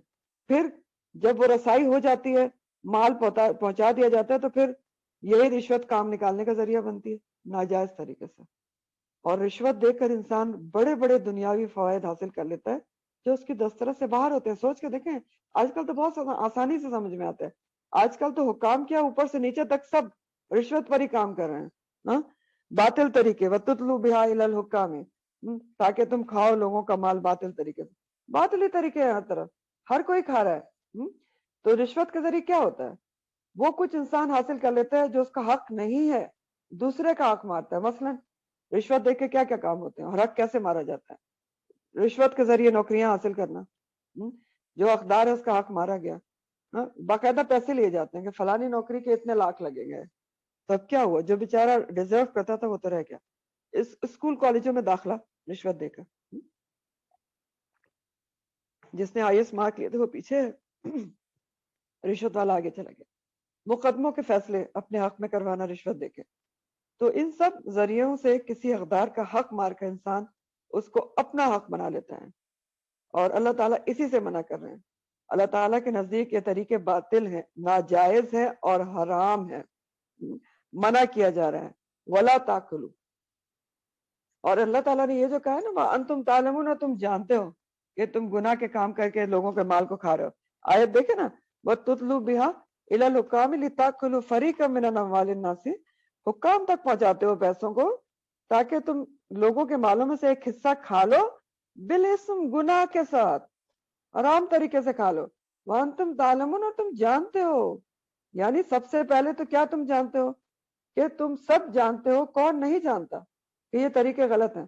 قرآن پڑھے بغیر بھی جانتے ہو تم. نہ بھی پڑھو تو کس کو، کون سمجھتا ہے کہ چوری جو ہے وہ جائز طریقہ ہے؟ کون سمجھتا ہے کہ کسی کا حق مارنا رشوت دے کے جائز طریقہ ہے؟ وَأَنْتُمْ تَعْلَمُونَ، تم جانتے ہو، قرآن پڑھے بغیر بھی جانتے ہو. اور پھر نمبر 2، وَأَنْتُمْ تَعْلَمُونَ، تم جانتے ہو کہ دوسروں کا حق مار رہے ہو. یہ بھی جانتے ہو نا، پھر بھی یہ کرتے ہو. جانتے تو ہو کہ میں نے رشوت دے کے نوکری لی تو دوسرے کا حق مار دیا. وَأَنْتُمْ تَعْلَمُونَ. اور نمبر 3 کہ پھر رمضان کے مضمون کے احکامات کے ساتھ یہ بات کیوں آئی ہے؟ کیونکہ رمضان کا مقصد تقوی کا اصول ہے. اور جو روزے رکھ کر بھی یہ کام کرتا ہے تو وہ جانتا ہے وَأَنْتُمْ تَعْلَمُونَ کہ تم نے ساری روح کی، روزے کی روح اور مقصدیت کو تباہ کر دیا، کھو دیا. کوئی تقویٰ تمہیں حاصل نہیں ہوا. وَأَنْتُمْ تَعْلَمُونَ. اور آج کل تو رشوت کے نئے نئے نام بھی رکھے ہوئے لوگوں نے، کمیشن ہے، تحفہ ہے، وغیرہ وغیرہ. یہ تو ہدیہ ہے، اور ہدیہ تو مسنون ہے، وغیرہ وغیرہ. وہ لیکن دل جانتا ہے وَأَنْتُمْ تَعْلَمُونَ. انسان کا دل سب سے بڑا مفتی ہوتا ہے کہ یہ تحفہ ہے یا کیا ہے. بڑی بڑی رقمیں یا بڑے بڑے گفٹس ایسے حکام تک پہنچانا جن سے آپ کا کام بن جائے. آگے فرمایا جا رہا ہے وَيَسْأَلُونَكَ عَنِ الْأَهِلَّةِ، اور وہ سوال کرتے ہیں آپ سے نئے چاندوں کے بارے میں. اہلہ کا لفظ ہلال کی جمع ہے. ہلال کہتے ہیں باریک چاند کو. پہلی 2 راتوں کا یا آخری 2 راتوں کا چاند ہلال کہلاتا ہے. اور پورے چاند کو کیا کہتے ہیں؟ بدر کہتے ہیں. اور باقی دنوں کا جو چاند ہوتا ہے اس کو قمر کہتے ہیں. تو وہ سوال کرتے ہیں آپ سے نئے چاند کے بارے میں. تو اس کے شان نزول میں آتا ہے کہ کچھ صحابہ نے نبی کریم صلی اللہ علیہ وسلم سے سوال کیا تھا کہ چاند گھٹتا بڑھتا کیوں ہے؟ کیسے گھٹتا بڑھتا ہے؟ کیوں گھٹتا بڑھتا ہے؟ اس کی شکلیں کیوں بدلتی رہتی ہیں؟ تو عرب کے صحرا میں چاند کا گھٹنا بڑھنا جو ہے وہ بالکل ہی صاف صاف دیکھا جا سکتا تھا نا، نظر آتا تھا اور اپنی طرف توجہ مبذول کرتا تھا. تو اللہ سبحانہ تعالیٰ نے اس سوال کا جواب دیا، لیکن اس سوال کا تعلق انسان کی عملی زندگی سے نہیں ہے کہ چاند کیسے گھٹتا بڑھتا ہے. اور عام انسان کی ذہنی سطح سے یہ بلند بھی ہے کہ چاند کیسے کم اور زیادہ ہوتا ہے. یہ تو اللہ تعالیٰ جانتے ہیں نا کہ کیسے چاند کو گھٹا دیتے ہیں اور کیسے بڑھا دیتے ہیں. تو اللہ تعالیٰ نے اس سوال کا جواب کہ چاند کیوں گھٹتا بڑھتا ہے اور کیسے گھٹتا بڑھتا ہے، اس کا جواب حکمت اور ہدایت سے جوڑ کے دیا. بہت خوبصورت طریقے سے دیا. یعنی اللہ تعالیٰ ایسا جواب دیں گے جس کا تعلق، جس کی حکمت کا جو تعلق ہے وہ ہمارے عمل سے ہے اور ہماری ہدایت سے ہے. ایسے جواب دیا جائے گا. تو اس سے بھی ہمیں یہ پتہ چلتا ہے کہ سوال کرنے والا چاہے کیسا بھی سوال کرے، جواب دینے والا اس کا رخ حکمت کے پیش نظر موڑ سکتا ہے۔ تو ایک تو بات یہ ہے کہ کیوں پوچھا گیا تھا نئے چاند کے بارے میں، کیونکہ واضح نظر آتا تھا، صحرا میں رہتے تھے، خیموں میں رہتے تھے اور غور و فکر بھی کرتے تھے کائنات پہ۔ دوسرا یہ کہ عرب میں چاند کے گھٹنے بڑھنے کے حوالے سے توہمات بھی تھے۔ توہمات رائج تھی کہ بڑھنے کو وہ خوش قسمتی سمجھتے تھے اور گھٹنے کو بدقسمتی سے تعبیر کرتے تھے۔ اور عرب میں کیا رائج تھی، آج کل بھی یہ توہمات رائج ہیں کہ شادی کی تاریخ چڑھتے چاند میں رکھنا چاہیے اور گڑتے چاند میں نہیں رکھنا چاہیے، حالانکہ یہ ٹوٹل توہمات ہیں اور اس کا کوئی تعلق دین اور اسلام سے نہیں ہے۔ تو اب یہاں تک ہمیں کیا پتہ چلتا ہے کہ صحابہ کی سوچ کی ایک تو وسعت کا پتہ چلتا ہے کہ کائنات پر غور کرتے تھے، تبھی تو انہوں نے سوال پوچھا نا یسألونک عن الحل، اور یہ پتہ چلتا ہے کہ وہ علم کے حریص تھے، علم حاصل کرنا چاہتے تھے، ہمیشہ ان کے سوال ایسے ہوتے تھے، اور زمانے جاہلیت کی خیالات کی تصدیق یا تکذیب چاہتے تھے کہ کیا صحیح ہے کیا غلط ہے۔ یہ دیکھیں یہ بہت اہم بات ہے کہ وہ اس بات کے حریص تھے کہ پتہ چلے کہ کیا چیز ہم صحیح کر رہے ہیں اور کیا چیز غلط کر رہے ہیں۔ تو ان کا سوال یہ تھا کہ چاند گھٹتا بڑھتا کیسے ہے، تو اللہ تعالیٰ نے اس کا جواب دیا، تو جو جواب دیا اس میں چاند کے گھٹنے بڑھنے کی حکمت بیان کر دی، غایت بیان کر دی، اہمیت بیان کر دی، اس کا مقصد بیان کر دیا کہ چاند گھٹتا بڑھتا کیوں ہے۔ تو ایسا جواب دیا جس کا تعلق عمل سے ہے۔ تو اللہ تعالیٰ نے جواب کیا دیا، فرمایا کہ قل کہہ دیجئے، آپ ان کو بتا دیجئے، جواب دیجئے، ہیا مواقیت للناس والحج، یہ چاند کا جو گھٹنا بڑھنا ہے وہ مواقیت اوقات مقرر کرنا ہے لوگوں کے لیے، اوقات مقرر کرنے کا ذریعہ ہے چاند کا گھٹنا بڑھنا، اور والحج اور حج کے اوقات مقرر کرنا ہے۔ مواقیت کا جو لفظ ہے میقات کی جمع ہے، میقات، میقات کا لفظ آپ نے سنا ہوگا، حج اور عمرے پہ آپ جاتے ہیں کہتے ہیں نا میقات کے مقام سے احرام باندھنا ہے، تو میقات کا مطلب ہوتا ہے کسی کام کو کرنے کا مقررہ وقت یا مقرر جگہ، کسی کام کو کرنے کا مقررہ وقت یا مقرر جگہ، میقات، اور مواقیت اس کا جمع ہے۔ تو اللہ تعالیٰ نے بتایا کہ آپ ان کو بتا دیں کہ چاند کیوں گھٹتا بڑھتا ہے، نبی کریم صلی اللہ علیہ وسلم آپ ان کو بتا دیں یہ مواقیت للناس ہے، یہ تمہارے لیے ایک آفاقی کیلنڈر ہے، اللہ کا کیلنڈر ہے کہ صرف چاند کو دیکھ کر بھی اس کی تاریخوں کا اندازہ کیا جا سکتا ہے۔ تو چاند کا گھٹنا بڑھنا لوگوں کے لیے وقت مقرر کرنے کا ذریعہ ہے۔ تو اسلام میں بہت ساری چیزوں کا حساب قمری تاریخوں سے، چاند کے ذریعے ہوتا ہے۔ اب سوچ کے دیکھیں نا، مواقیت للناس ہے نا، رمضان آپ کیسے شروع کرتے ہیں، چاند دیکھ کے، ختم کیسے کرتے ہیں چاند دیکھ کے، عیدیں کیسے بناتے ہیں چاند دیکھ کے، حج کیسے کرتے ہیں ذی الحج کے چاند کے ساتھ، بیوہ اور متعلقہ کی عدت کی مدت، رضاعت کی مدت، یہ سب قمری حساب سے کی جاتی ہیں، ٹھیک ہے، یہ چاند کے حساب سے ہوتی ہے، جنوری فروری کے حساب سے نہیں ہوتی، یہ ساری کیلکولیشنز جو ہوتی ہیں وہ چاند یا قمری مہینوں کے حساب سے ہوتی ہیں۔ ہاں کچھ ایسی عبادات ہیں جن کا تعلق سورج کے ساتھ بھی ہے، مثلا نمازوں کے اوقات، روزے میں سحر و افطار کا وقت وغیرہ وغیرہ۔ مسلم اور بخاری کی حدیث کا مفہوم ہے اللہ تعالیٰ نے چاند کو لوگوں کے لیے وقت معلوم کرنے کا ذریعہ بنا دیا ہے، تو چاند دیکھ کر روزے رکھو اور چاند دیکھ کر چھوڑ دو، اگر موسم ابر آلود ہو تو 30 روزے مکمل کرو۔ تو کیا ہوا، چاند مواقیت للناس ہو گیا کہ نہیں ہو گیا؟ تو بہت ہی حکمت سے اور عمل سے بھرپور جواب دیا گیا۔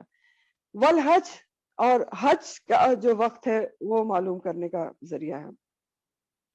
تو حج کا ذکر خاص طور پہ ہے کیونکہ عربوں کی زندگی میں بھی حج کی بہت اہمیت تھی، زمانے جاہلیت میں بھی حج کیا جاتا تھا نا، ہم نے کل سیرت میں بھی پڑھا تھا حج کے بارے میں، اور آج بھی بہت اہمیت ہے۔ تو حج کا آپ کو کیسے پتہ چلتا ہے؟ جب ذی الحج کا چاند نکلتا ہے، اور 9 ذی الحج جو میدان عرفات میں پہنچنے کی تاریخ ہے، اہم ترین تاریخ، وہ بھی چاند کے حساب سے پتہ چلتی ہیں۔ اور اصل حج وہی ہے، اگر 9 ذی الحج کو میدان عرفات میں کوئی نہ پہنچ سکے تو اس کا حج نہیں ہوتا۔ عرفات کے میدان میں اس لیے جو لوگ بیمار بھی ہوتے ہیں، اگر خدا نہ کرے وہاں جا کے بے ہوش بھی ہوتے ہیں، ایمبولینسز میں ڈال کے ان کو عرفات کے میدان میں پہنچایا جاتا ہے۔ تو یہ سب کچھ کیسے ہوتا ہے؟ چاند کے ساتھ ہے، 9 ذی الحج ہے۔ تو اللہ تعالیٰ نے یہ جواب دیا، پھر آگے فرمایا کہ لیس البر، اور نہیں ہے نیکی، بے ان یہ کہ تاتو تم آؤ، تم داخل ہو، تم آؤ، البیوتا گھروں کو، من ظہورہا ان کی پچھلی طرف سے، ولیکن لیکن البرہ نیکی یہ ہے کہ من اتقی جو اللہ کا تقوی اختیار کرے. تو یہ کیا کہا جا رہا ہے؟ یہ زمانے جاہلیت میں حج کے ہی حوالے سے ایک غلط رسم رائج تھی جو اگین توہمات پر ہی مبنی تھی. جاہلیت کا یہ دستور تھا کہ جب کوئی حج کا احرام باندھ لیتا تھا تو اس کے بعد اگر احرام باندھنے کے بعد اگر اس کو گھر واپس آنے کی ضرورت پڑ جاتی تھی، کوئی چیز بھول گیا یا کوئی ضرورت پڑ گئی، تو جب گھر آتا تھا تو مین گیٹ سے آگے کے دروازے سے داخل نہیں ہوتے تھے، پچھلی دیوار پھلانگ کر گھر میں جاتے تھے اور اس کو نیکی کا کام سمجھتے تھے. اور اسی طرح جب کوئی حج کر کے واپس بھی آتا تھا تو پھر بھی پچھلی دیوار پھلانگ کر داخل ہوتے تھے. تو یہ کیوں کرتے تھے؟ کیونکہ ان کا خیال یہ تھا کہ احرام باندھ کر اگر دروازے کی چوکھٹ کے نیچے سے گزریں گے تو ان کا احرام باطل ہو جائے گا. یعنی یہ خیال تھا کہ اگر ان کے سر اور آسمان کے درمیان کوئی چیز حائل ہو گئی احرام کے باندھنے کے بعد تو احرام باطل ہو جائے گا. اور یہ اس کی کوئی حقیقت نہیں تھی، یہ خود انہوں نے ایک توہمات کے اوپر مبنی ایک رسم قائم رکھی تھی. جیسے ہمارے یہاں بھی تو توہمات ہیں نا، کیا کہتے ہیں، کالی بلی گزر گئی تو لوٹ کے جاؤ پھر واپس جاؤ. اسی طرح سے بالکل انہوں نے بھی زمانے جاہلیت میں توہمات اور رسمیں بنائی ہوئی تھی. تو بہرحال انصاری جو ہیں وہ خاص طور پہ یہ کام کرتے تھے. چنانچہ بخاری کی روایت ہے کہ حضرت برا بن عازب کہتے ہیں کہ یہ آیت ہم انصاری لوگوں کے حق میں اتری ہے، کیونکہ انصار حج کر کے جب آتے تھے تو پچھواڑے سے گھر میں داخل ہوتے تھے. اور ایک دفعہ ایک انصاری سامنے کے دروازے سے گھر میں داخل ہوا تو سب نے اس کو لعنت ملامت کی. اس پر یہ آیت نازل ہوئی اور بتایا گیا کہ یہ نیکی نہیں ہے، یہ بیکار کی ایک بات ہے کہ تم اپنے گھروں میں جو ہے وہ پیچھے سے داخل ہو. لیس البر بان تأتوا البیوت من ظہورها، کہ ان کے پیچھے سے، ظہور ظہارا پیٹھ کو کہتے ہیں نا، ظہور پیٹھوں، پچھلی طرف سے داخل ہو. لیکن کیا ہے؟ ولیکن بر نیکی کیا ہے کہ من اتقی جو اللہ کا تقوی اختیار کرے. نیکی یہ ہے کہ جو اللہ تعالیٰ کا تقوی اختیار کرے، اللہ سے ڈرے اور اللہ کے حکم کے مطابق سارے کام کرے. یہ نیکی نہیں ہے کہ آپ خود ساختہ ایک کسی کام کو نیکی بنا لیں. خود ساختہ طریقے سے کسی کام کو نیکی سمجھنا کیا ہوتا ہے؟ دین میں کسی کام کو خود سے نیکی سمجھ کر رائج کرنا کیا کہلاتا ہے؟ بدعت کہلاتا ہے. تو اللہ تعالیٰ نے کہا یہ کوئی نیکی نہیں ہے کہ آپ نے ایک خود ساختہ نیکی بنا لی ہے کہ پیچھے دروازے سے داخل ہو، بلکہ نیکی تو وہ ہے وَلَكِنَّ الْبِرَّ مَنِ اتَّقَى، جو اللہ کا تقوی اختیار کرے، اللہ سے ڈرے، اللہ کے احکامات کے مطابق ہر کام کرے، تو وہ نیکی کے اوپر ہے. تو وَأَتُوا الْبُيُوتَ، تو آؤ اپنے گھروں کو، من ابوابها، ان کے مین دروازوں سے. یہ بیکار کی باتیں چھوڑ دو، مین دروازوں سے آؤ. وَاتَّقُوا اللَّهَ، اور اللہ سے ڈرو. یہ ہے مین بات. لعلکم تفلحون، تاکہ تم فلاح پا جاؤ. اور فلاح کیا ہوتی ہے؟ اخروی کامیابی. تو واتقوا اللہ، دروازوں سے فرق نہیں پڑتا، آگے سے آؤ پیچھے سے آؤ، پر فرق اس بات سے پڑتا ہے، اللہ کے تقوی سے فرق پڑتا ہے کہ اللہ کا تقوی اختیار کرو، اللہ سے ڈرو، اللہ کے احکامات کے مطابق عمل کرو. خود ساختہ نیکیاں نیکی کا معیار نہیں ہے، معیار اللہ کا تقوی ہے، اللہ کا ڈر ہے کہ اللہ کے احکامات کے مطابق سارے کام کیے جائیں. تو واتقوا اللہ، تاکہ بچ جاؤ. کہاں سے بچ جاؤ؟ جہنم سے بچ کر جنت میں چلے جاؤ. آپ دیکھیں جب احکامات آتے ہیں تب تقوی کا ذکر آتا ہے، بار بار ہر حکم کے ساتھ تقوی کا ذکر ہے. کیوں؟ کیونکہ دین کی اصل روح ہے ہی تقوی. اللہ کا ڈر نہ ہو تو احکامات پر عمل ہوتا ہی نہیں نا. اور لعلکم تفلحون، کامیاب ہونے کے لیے بھی تقوی جو ہے وہ لازمی قرار دے دیا گیا اس آیت میں. دیکھیں واتقوا اللہ لعلکم تفلحون. وقاتلوا فی سبیل اللہ. اب آگے یہ جو ہے نا، یہ جنگ کے بارے میں کچھ احکامات ہیں کہ دین اسلام میں جنگ کا مقصد کیا ہوتا ہے، جنگ کس لیے کی جاتی ہے اور اس کے ادب اور آداب کیا ہوتے ہیں. تو وقاتلوا فی سبیل اللہ، اور جنگ کرو اللہ کے راستے میں، قتال کرو. قاتلو کا لفظ جو ہے قتال سے ہے. ایک لفظ ہوتا ہے قتل اور ایک ہوتا ہے قتال. الف بیچ میں آ گیا نا، ابھی میں نے آپ کو تباشرو میں بھی بتایا تھا نا، جب روٹ کے الفاظ میں الف بیچ میں آ جائے تو باہم مطلب ہو جاتا ہے. تو روٹ اس کا قتل ہی ہے، لیکن قتال کا مطلب ہوتا ہے باہم، ایک دوسرے کے ساتھ جنگ کرنا، لڑنا. اچھا ایک بات یہاں پر اور بھی کلیئر کر لیں کہ ایک چیز ہوتی ہے جہاد اور ایک چیز ہوتی ہے قتال. تو ان دونوں میں فرق ہے. جہاد کہتے ہیں انتہائی کوشش کو، اور جہاد فی سبیل اللہ کیا ہوتا ہے؟ اللہ کی راہ میں انتہائی کوشش. utmost efforts اللہ کی راہ میں. تو جہاد جو ہوتا ہے اس کی کئی قسمیں ہوتی ہیں. جیسے جہاد بن نفس ہے, اپنے نفس کے ساتھ جہاد کرنا. جہاد بالقلم ہے, قلم کے ساتھ جہاد کرنا, کوشش کرنا اللہ کی راہ میں. قرآن کے ساتھ اللہ کی راہ میں کوشش کرنا. بالقرآن جہاد ہوتا ہے, باللسان ہوتا ہے. اور جہاد کی ہائیسٹ پوائنٹ ہے کہ جہاد کیا جائے بالسیف.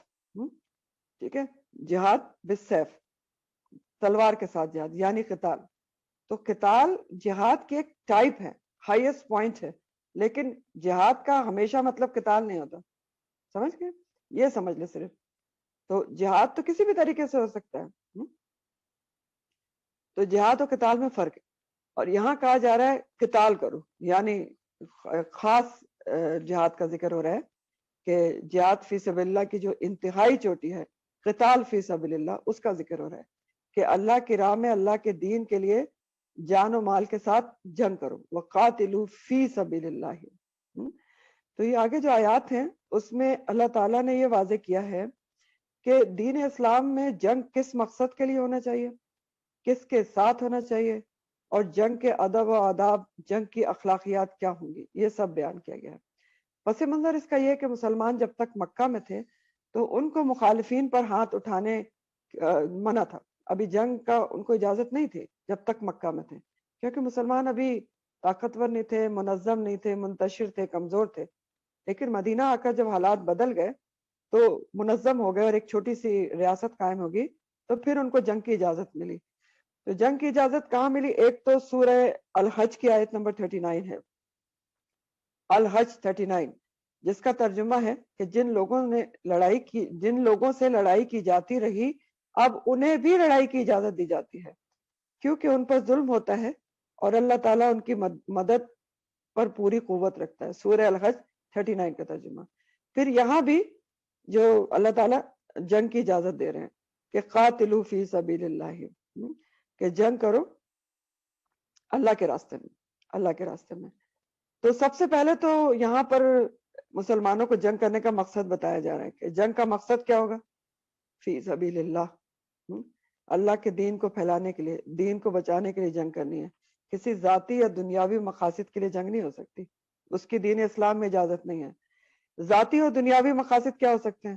یعنی اپنے ملک کی باؤنڈریز کو پھیلانے کے لیے کہ رقبہ بڑھ جائے, کسی ملک پر خامخواہ قبضہ کہ ہمارا ملک وسیع ہو جائے, یا مال و متاع حاصل کرنے کے لیے, یا قومیت کی بنیاد پر کہ فلانی قومیت سے بس ہمیں اچھی نہیں لگتی, یا شہرت کے لیے. یہ ساری ذاتی یا کیا ہیں؟ دنیاوی مقاصد ہیں. تو دین اسلام میں دنیاوی وجوہات کے لیے جنگ کرنا جائز نہیں ہے. کیوں؟ کیونکہ مومن کی زندگی کا مقصد جنگ کرنا نہیں ہوتا, بلکہ دین اسلام کو پھیلانا ہے. اور جنگ انتہائی ضرورت کے وقت کی جائے گی, کیونکہ جنگ سے نفرتیں پھیلتی ہیں. پہلے اور صورتیں استعمال کی جائیں گی نا جہاد فی سبیل اللہ کی, اسی لیے تو میں نے آپ کو صورتیں بتائی ہیں. ایک دم سے جنگ تھوڑی کہ تلوار اٹھا کے آپ فوراً آ جائیں, نہیں. پہلے آپ اٹموسٹ ایفرٹس کریں گے اور ترکیبوں سے, اپنی جہاد باللسان کریں گے, بالقلم, بالعلم, بالقرآن. پھر انتہائی ضرورت پڑنے پر جہاد بالسیف, قتال ہوگا. تو مقصد جنگ فی سبیل اللہ ہونا چاہیے, قاتلوا فی سبیل اللہ. پھر آگے بتایا گیا کہ کس سے جنگ کرنی ہے؟ الذین یقاتلونکم, ان سے جنگ کرنی ہے, ان لوگوں سے جو تم سے لڑتے ہیں. ولا تعتدوا, اور نہ تم زیادتی کرو. ان لوگوں سے جنگ کرنی ہے جو تم سے جنگ کرتے ہیں. یہ کس سے جنگ کرنی یہ بتایا جا رہا ہے, یعنی تم نے پہل نہیں کرنی, جو تم سے جنگ پر آمادہ ہیں, تم پر حملہ کرتے ہیں, تم نے ان سے جنگ کرنی ہے. کیوں؟ کیونکہ مسلمان کی جنگ مادی چیزوں کے لیے ہے ہی نہیں.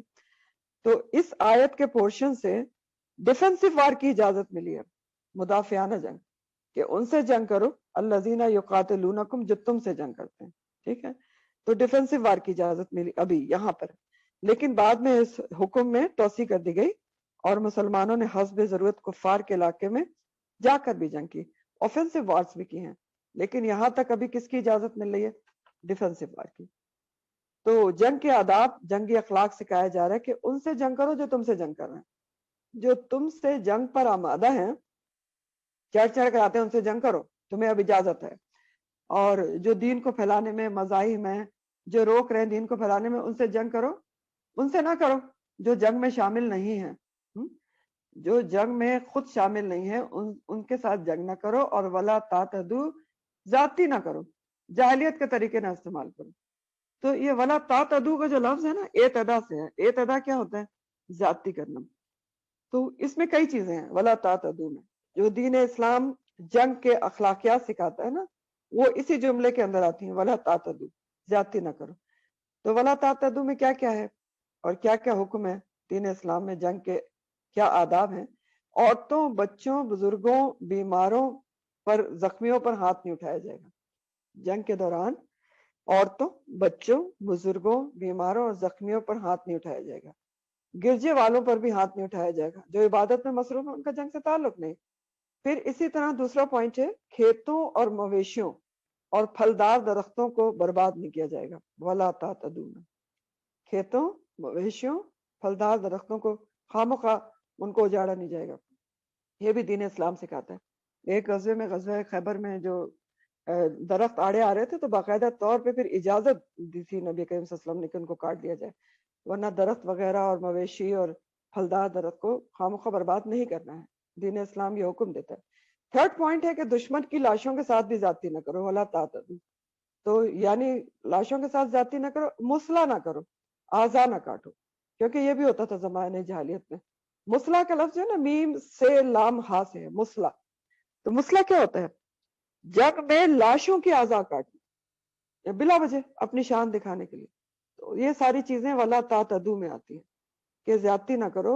جنگ کے وقت بھی جوش جنگ میں یہ سارے بیکار کے کام، اعتدا نہ کرو، اللہ کے احکامات سے تجاوز نہ کرو۔ اخلاقیات جنگ دین اسلام وہاں بھی سکھا رہا ہے، یہ ہے دین اسلام کی خوبصورتی۔ یعنی قوت کے بے دریغ استعمال سے بچو، جتنی ضرورت ہے اتنی قوت استعمال کرو، اور جہاں ضرورت ہے وہاں استعمال کرو۔ تو مسلم کی حدیث کا مفہوم ہے اللہ کی راہ میں جہاد کرو لیکن خیانت نہ کرو۔ اللہ کی راہ میں جہاد کرو لیکن خیانت نہ کرو، عہد شکنی نہ کرو، نہ مسلح کرو، اور بچوں اور گرجے والوں کو قتل نہ کرو۔ اور کیوں یہ سب نہ کرو، ذاتی کیوں نہ کرو؟ کیونکہ ان اللہ لا یحب المعتدین، کیونکہ ذاتی کرنے والوں کو اللہ پسند نہیں کرتا۔ تو دشمنوں پر بھی ذاتی سے منع کیا گیا۔ اہم بات یہاں پر یہ ہے کہ مسلمانوں کو جنگجو کہا جاتا ہے، پروپیگنڈا کیا جاتا ہے کہ بہت وہ تو بس جنگجو ہیں، جبکہ آپ جب دین پڑھتے ہیں تو آپ کو معلوم ہوتا ہے کہ جنگ کرنا مومن کے لیے لازمی قرار نہیں دیا گیا ہے۔ جہاد کی مختلف صورتیں ہیں، دین پھیلانے کے مختلف ذرائع ہیں۔ پہلے یہ سب کچھ کیا جائے گا جو میں نے آپ کو بتایا، باللسان، بالقرآن، بالعلم، بالقلم، اور پھر انتہائی ضرورت کے وقت جہاد بالسیف ہے، تلوار سے جہاد کرنا، اور اس کے بھی کتنے ہی ادب و آداب و ضابط اخلاق بتائے گئے جو کوئی اور دین نہیں بتاتا۔ اور دین والے پتہ نہیں جنگ میں کیا کیا کرتے ہیں، جو کہ ہو رہا ہے، اب دیکھ بھی رہے ہیں، نہتے بیچارے شہریوں کو مارنا، لیکن دین اسلام یہ نہیں سکھاتا۔ تو دراصل دین اسلام کے خلاف غلط پروپیگنڈا ہے اور غلط فہمیاں پیدا کی گئی ہیں، اور یہ کب پیدا کی جاتی ہیں؟ جب اللہ کی آیات کو جزوی طور پر پیش کیا جاتا ہے، پارشلی۔ مثلا اب یہی آیت ہے نا، قاتلو فی سبیل اللہ، آپ صرف اس کا قاتلو کو لے لیں کہ اللہ کا حکم ہے قاتلو، لڑائی کرو، آگے پیچھے کو چھوڑ دیں، تو یہ تو غلط طریقہ کار ہے نا۔ اس لیے ہم سب کو، آپ یہ نہ سمجھے کہ یہ جو ٹاپک ہے وہ ہمارا ریلیونٹ نہیں ہے اور ہم اس کو کیا سمجھیں، بہت ضروری ہے ہمارے لیے سمجھنا، تاکہ ہم غلط پروپیگنڈے سے بچ سکیں اور بچا سکیں۔ تو وَقَاتِلُوا فِي سَبِيلِ اللَّهِ الَّذِينَ يُقَاتِلُونَكُمْ وَلَا تَعْتَدُوا إِنَّ اللَّهَ لَا يُحِبُّ الْمُعْتَدِينَ۔ وَاقْتُلُوهُمْ، اور قتل کرو ان کو، حَيْثُ ثَقِفْتُمُوهُمْ وَأَخْرِجُوهُمْ مِنْ حَيْثُ أَخْرَجُوكُمْ الْفِتْنَةُ أَشَدُّ مِنَ الْقَتْلِ۔ اور قتل کرو ان کو، کن کو؟ یعنی مشرکین کو، جہاں بھی تم پاؤ ان کو۔ ثَقِفْتُمُوهُمْ، ثقافہ اس کا روٹ ہے، اور ثقافہ کے معنی ہوتے ہیں مقابلے کی غرض سے کسی کو سامنے پانا۔ تو کیا کہا جا رہا ہے کہ قتل کرو مشرکین کو جہاں بھی تم پاؤ، کیا معنی ہے؟ یعنی میدان جنگ میں اگر مقابلے پر وہ تمہارے سامنے آ جاتے ہیں تو پھر ان کو نہ چھوڑو، قتل کر دو، کیونکہ اگر نہیں کرو گے تو وہ تمہیں قتل کر دیں گے۔ تو وَاقْتُلُوهُمْ حَيْثُ ثَقِفْتُمُوهُمْ، جب مقابلے پہ تم ان کو پاؤ تو پھر رعایت نہیں کرو، پھر ترس نہیں کھانی، کیونکہ اگر نہیں ترس کھاؤ گے تو وہ تمہیں قتل کر دیں گے۔ پھر یہ بھی ہے کہ مسلمانوں کو ایک رغبت دلائی جا رہی ہے، موٹیویٹ کیا جا رہا ہے کہ جو لوگ تمہارے اور تمہارے دین کے دشمن ہیں اور تم پر لڑائی مسلط کرنا چاہتے ہیں، لڑنا چاہتے ہیں تو لڑو، تم کیوں پھر ہیزیٹنٹ ہو؟ پھر مارو، مقابلہ کرو ان سے۔ سورہ توبہ کی آیت نمبر 36 ہے، توبہ 36، وَقَاتِلُوا الْمُشْرِكِينَ كَأَفَّةً كَمَا يُقَاتِلُونَكُمْ كَافَّةً، تو جنگ کرو مشرکین سے جیسے وہ سب اکٹھے ہو کر تمہارے خلاف جنگ کرتے ہیں، تو تم بھی ان سے اسی طرح اکٹھے ہو کر جنگ کرو۔ وَأَخْرِجُوهُمْ، اور نکالو ان کو جہاں سے انہوں نے تم کو نکالا، جیسے انہوں نے تم کو نکالا۔ تو جیسے انہوں نے، مشرکین نے اسلام لانے کی وجہ سے تمہیں مکہ سے نکال دیا، تم بھی ان کو مشرک ہونے کی وجہ سے اور مشرک رہنے کی وجہ سے نکال کر دم لو۔ اور کیوں نکالو، یہ سب کام کیوں کرو؟ کیونکہ وَالْفِتْنَةُ أَشَدُّ مِنَ الْقَتْلِ، کیونکہ فتنے پھیلانا قتل سے زیادہ شدید اور برا گناہ ہے۔ تو فتنہ کیا ہے جو مشرکین نے پھیلایا اور جس کو اللہ تعالیٰ کہہ رہے ہیں کہ قتل سے زیادہ بڑا گناہ ہے؟ فتنے کا لفظ آپ کو پتہ ہے کہ عربی میں وسیع مفہوم رکھتا ہے، مصیبت، مشکل، جو بھی ہے، آزمائش، ظلم و ستم، سب فتنہ کہلاتا ہے۔ تو مشرکین نے کیا فتنہ پھیلائے ہوئے تھے جس کو اللہ تعالیٰ کہہ رہے ہیں کہ ان کے فتنے تو قتل سے زیادہ بڑے ہیں، اس لیے ان سے جنگ کرو۔ تو مشرکین کے فتنے کیا تھے؟ مشرکین کا کعبہ کا متولی ہونا، یعنی اللہ کا گھر اور اس کے متولی مشرکین، پھر بیت اللہ میں بت رکھنا، مسلمانوں کو مسجد حرام میں نماز نہ ادا کرنے دینا بلکہ داخل بھی نہیں ہونے دینا۔ تو یہ سب فتنے کے کام ہیں۔ تو فتنے سے مراد یہاں پر کیا ہے؟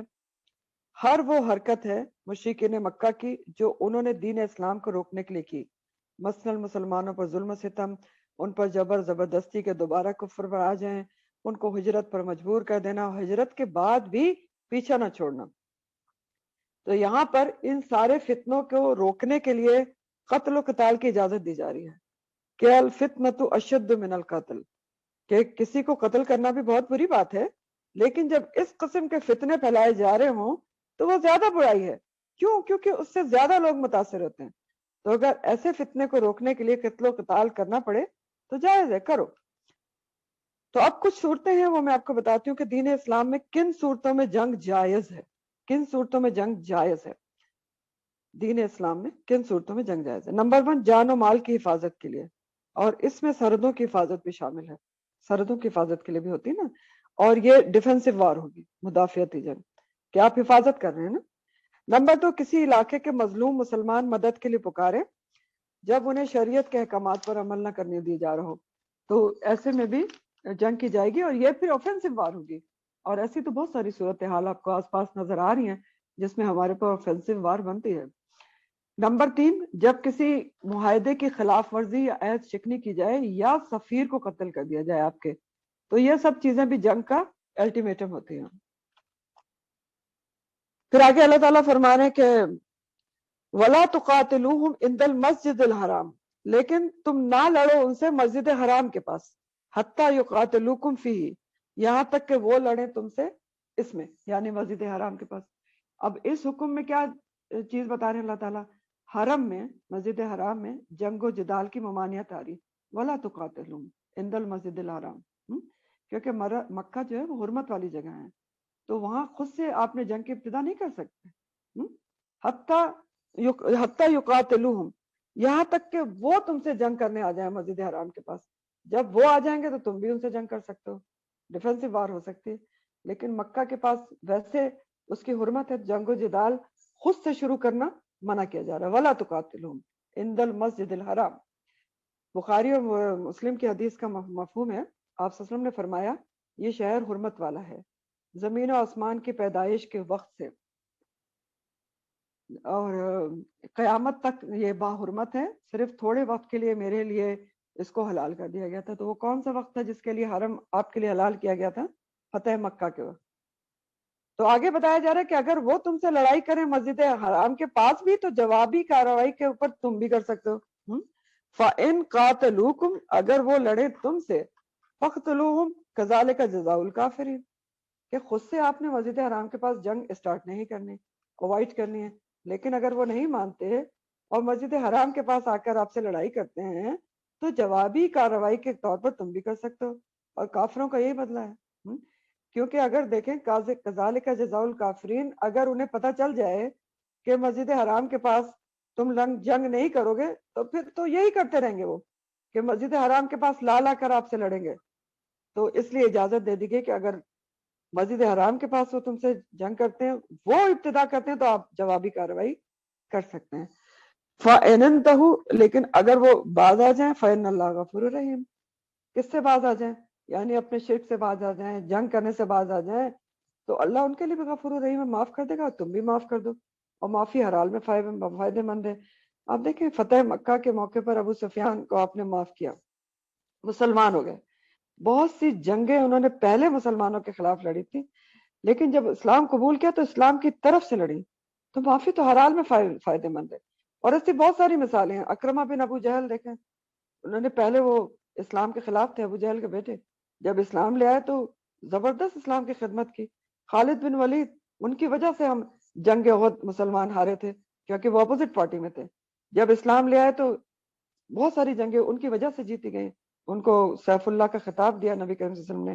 اسی طرح واشی بن حرب جو تھا ہندا کا غلام، جس نے حضرت حمزہ آپ کے چچا کو مارا تھا جنگ احد میں، مسئلہ بھی کیا تھا، وہ اسلام جب لے آئے تو اس نے اسلام لانے کے بعد مسلمہ کذاب جو جھوٹا نبی نبوت کا دعویٰ کیا تھا اس کو مارا. تو معافی تو ان اللہ غفور الرحیم ہے، تو معاف کر دو. پھر فرمائے وَقَاتِلُوهُمْ حَتَّى لَا تَكُونَ فِتْنَةٌ وَيَكُونُ الدِّينُ لِلَّهِ. اب یہ بتایا جا رہا ہے کہ جنگ کب تک کرنی ہے. تو جنگ کب تک کرنی ہے؟ کہ فتنے کا خاتمہ جب تک نہ ہو جائے. وَقَاتِلُوهُمْ حَتَّى لَا تَكُونُ فِتْنَةٌ، جب تک کوئی فتنہ نہ رہے اور دین ہو جائے. وَيَكُونُ الدِّينَ لِلَّهِ، اللہ کے لیے ہو جائے، یعنی اللہ کا دین جب تک غالب نہ آ جائے جب تک جنگ کرو. تو فتنے سے مراد اگین کیا ہے؟ ہر وہ قوت اور مزاحمت ہے جو اسلام کی راہ میں آڑے آئے، دین کی تبلیغ اور اشاعت میں رکاوٹ بنے، دین پر عمل کرنے میں رکاوٹ بنے. مثلاً ظلم کرنا، شرک کرنا، زیادتی سے، زور زبردستی سے اسلام کو پھیلانے سے روکنا، جیسے کشمیر میں ہو رہا ہے. یہ سب فتنے ہیں، دین پر عمل کرنے نہ دینا. تو جنگ کا مقصد اور منزل کیا بتائی گئی؟ کہ لڑو، اللہ کی راہ میں لڑو، جب تک لڑو جب تک کہ ظلم اور شرک کا خاتمہ نہ ہو جائے اور اللہ کا دین غالب نہ آ جائے. تو اس سے کیا پتہ چلتا ہے کہ صرف مدافعانہ جنگ کی اجازت نہیں ہے، بلکہ اب کیا بتایا گیا کہ آفینسو وار بھی ہو سکتی ہے، دین کو بچانے کے لیے اور دین کو قائم رکھنے کے لیے اور مظلوم کی مدد کے لیے، لیکن صرف مخصوص حالات میں اسلام کا کلمہ بلند کرنے کے لیے کی جاتی ہے. دین کو مغلوب ہونے کا ڈر ہو تو آفینسو وار بھی ہوگی. نبی کریم صلی اللہ علیہ وسلم نے جتنے بھی غزوات لڑے تھے اس میں سے زیادہ تر ڈیفنسو تھے. دیکھیں احد اور جو بدر ہوئی تھی وہ مسلمانوں کو لڑنا پڑی. پھر اسی طرح آپ دیکھیں کہ بنو نذیر، جو غزوہ بنو نذیر، بنو قینقار، خیبر پر چڑھائی ہوئی تھی، اس کی وجہ کیا تھی؟ یہودیوں کی شر انگیزیاں اور عہد شکنیاں تھیں. جو فتح مکہ تھا وہ اس کا سبب کیا تھا؟ قریش کی طرف سے صلح حدیبیہ کی عہد شکنی. سریہ موتا اور غزوہ تبوک سفیر کا قتل کیا گیا تھا. آپ نے جو 2 صحابی بھیجے تھے سفیر کے طور پہ، ان کو قتل کر دیا گیا تھا اور سرحد کی حفاظت کے لیے کی گئی تھی. غزوہ حنین خود مخالفین نے مسلمانوں کو للکارا تھا. تو یہ سب تھا.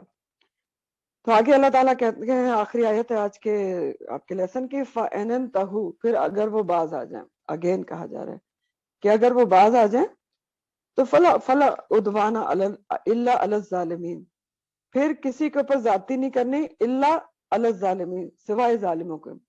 یعنی اگر وہ اپنے شرک سے جنگ کرنے سے باز آ جاتے ہیں تو پھر آپ کیا کریں؟ اور ہتھیار ڈال دیتے ہیں، یعنی دشمن پر آپ کو غلبہ آ جاتا ہے. اب یا فَإِنْ انْتَهُوا کے معنی کیا ہیں؟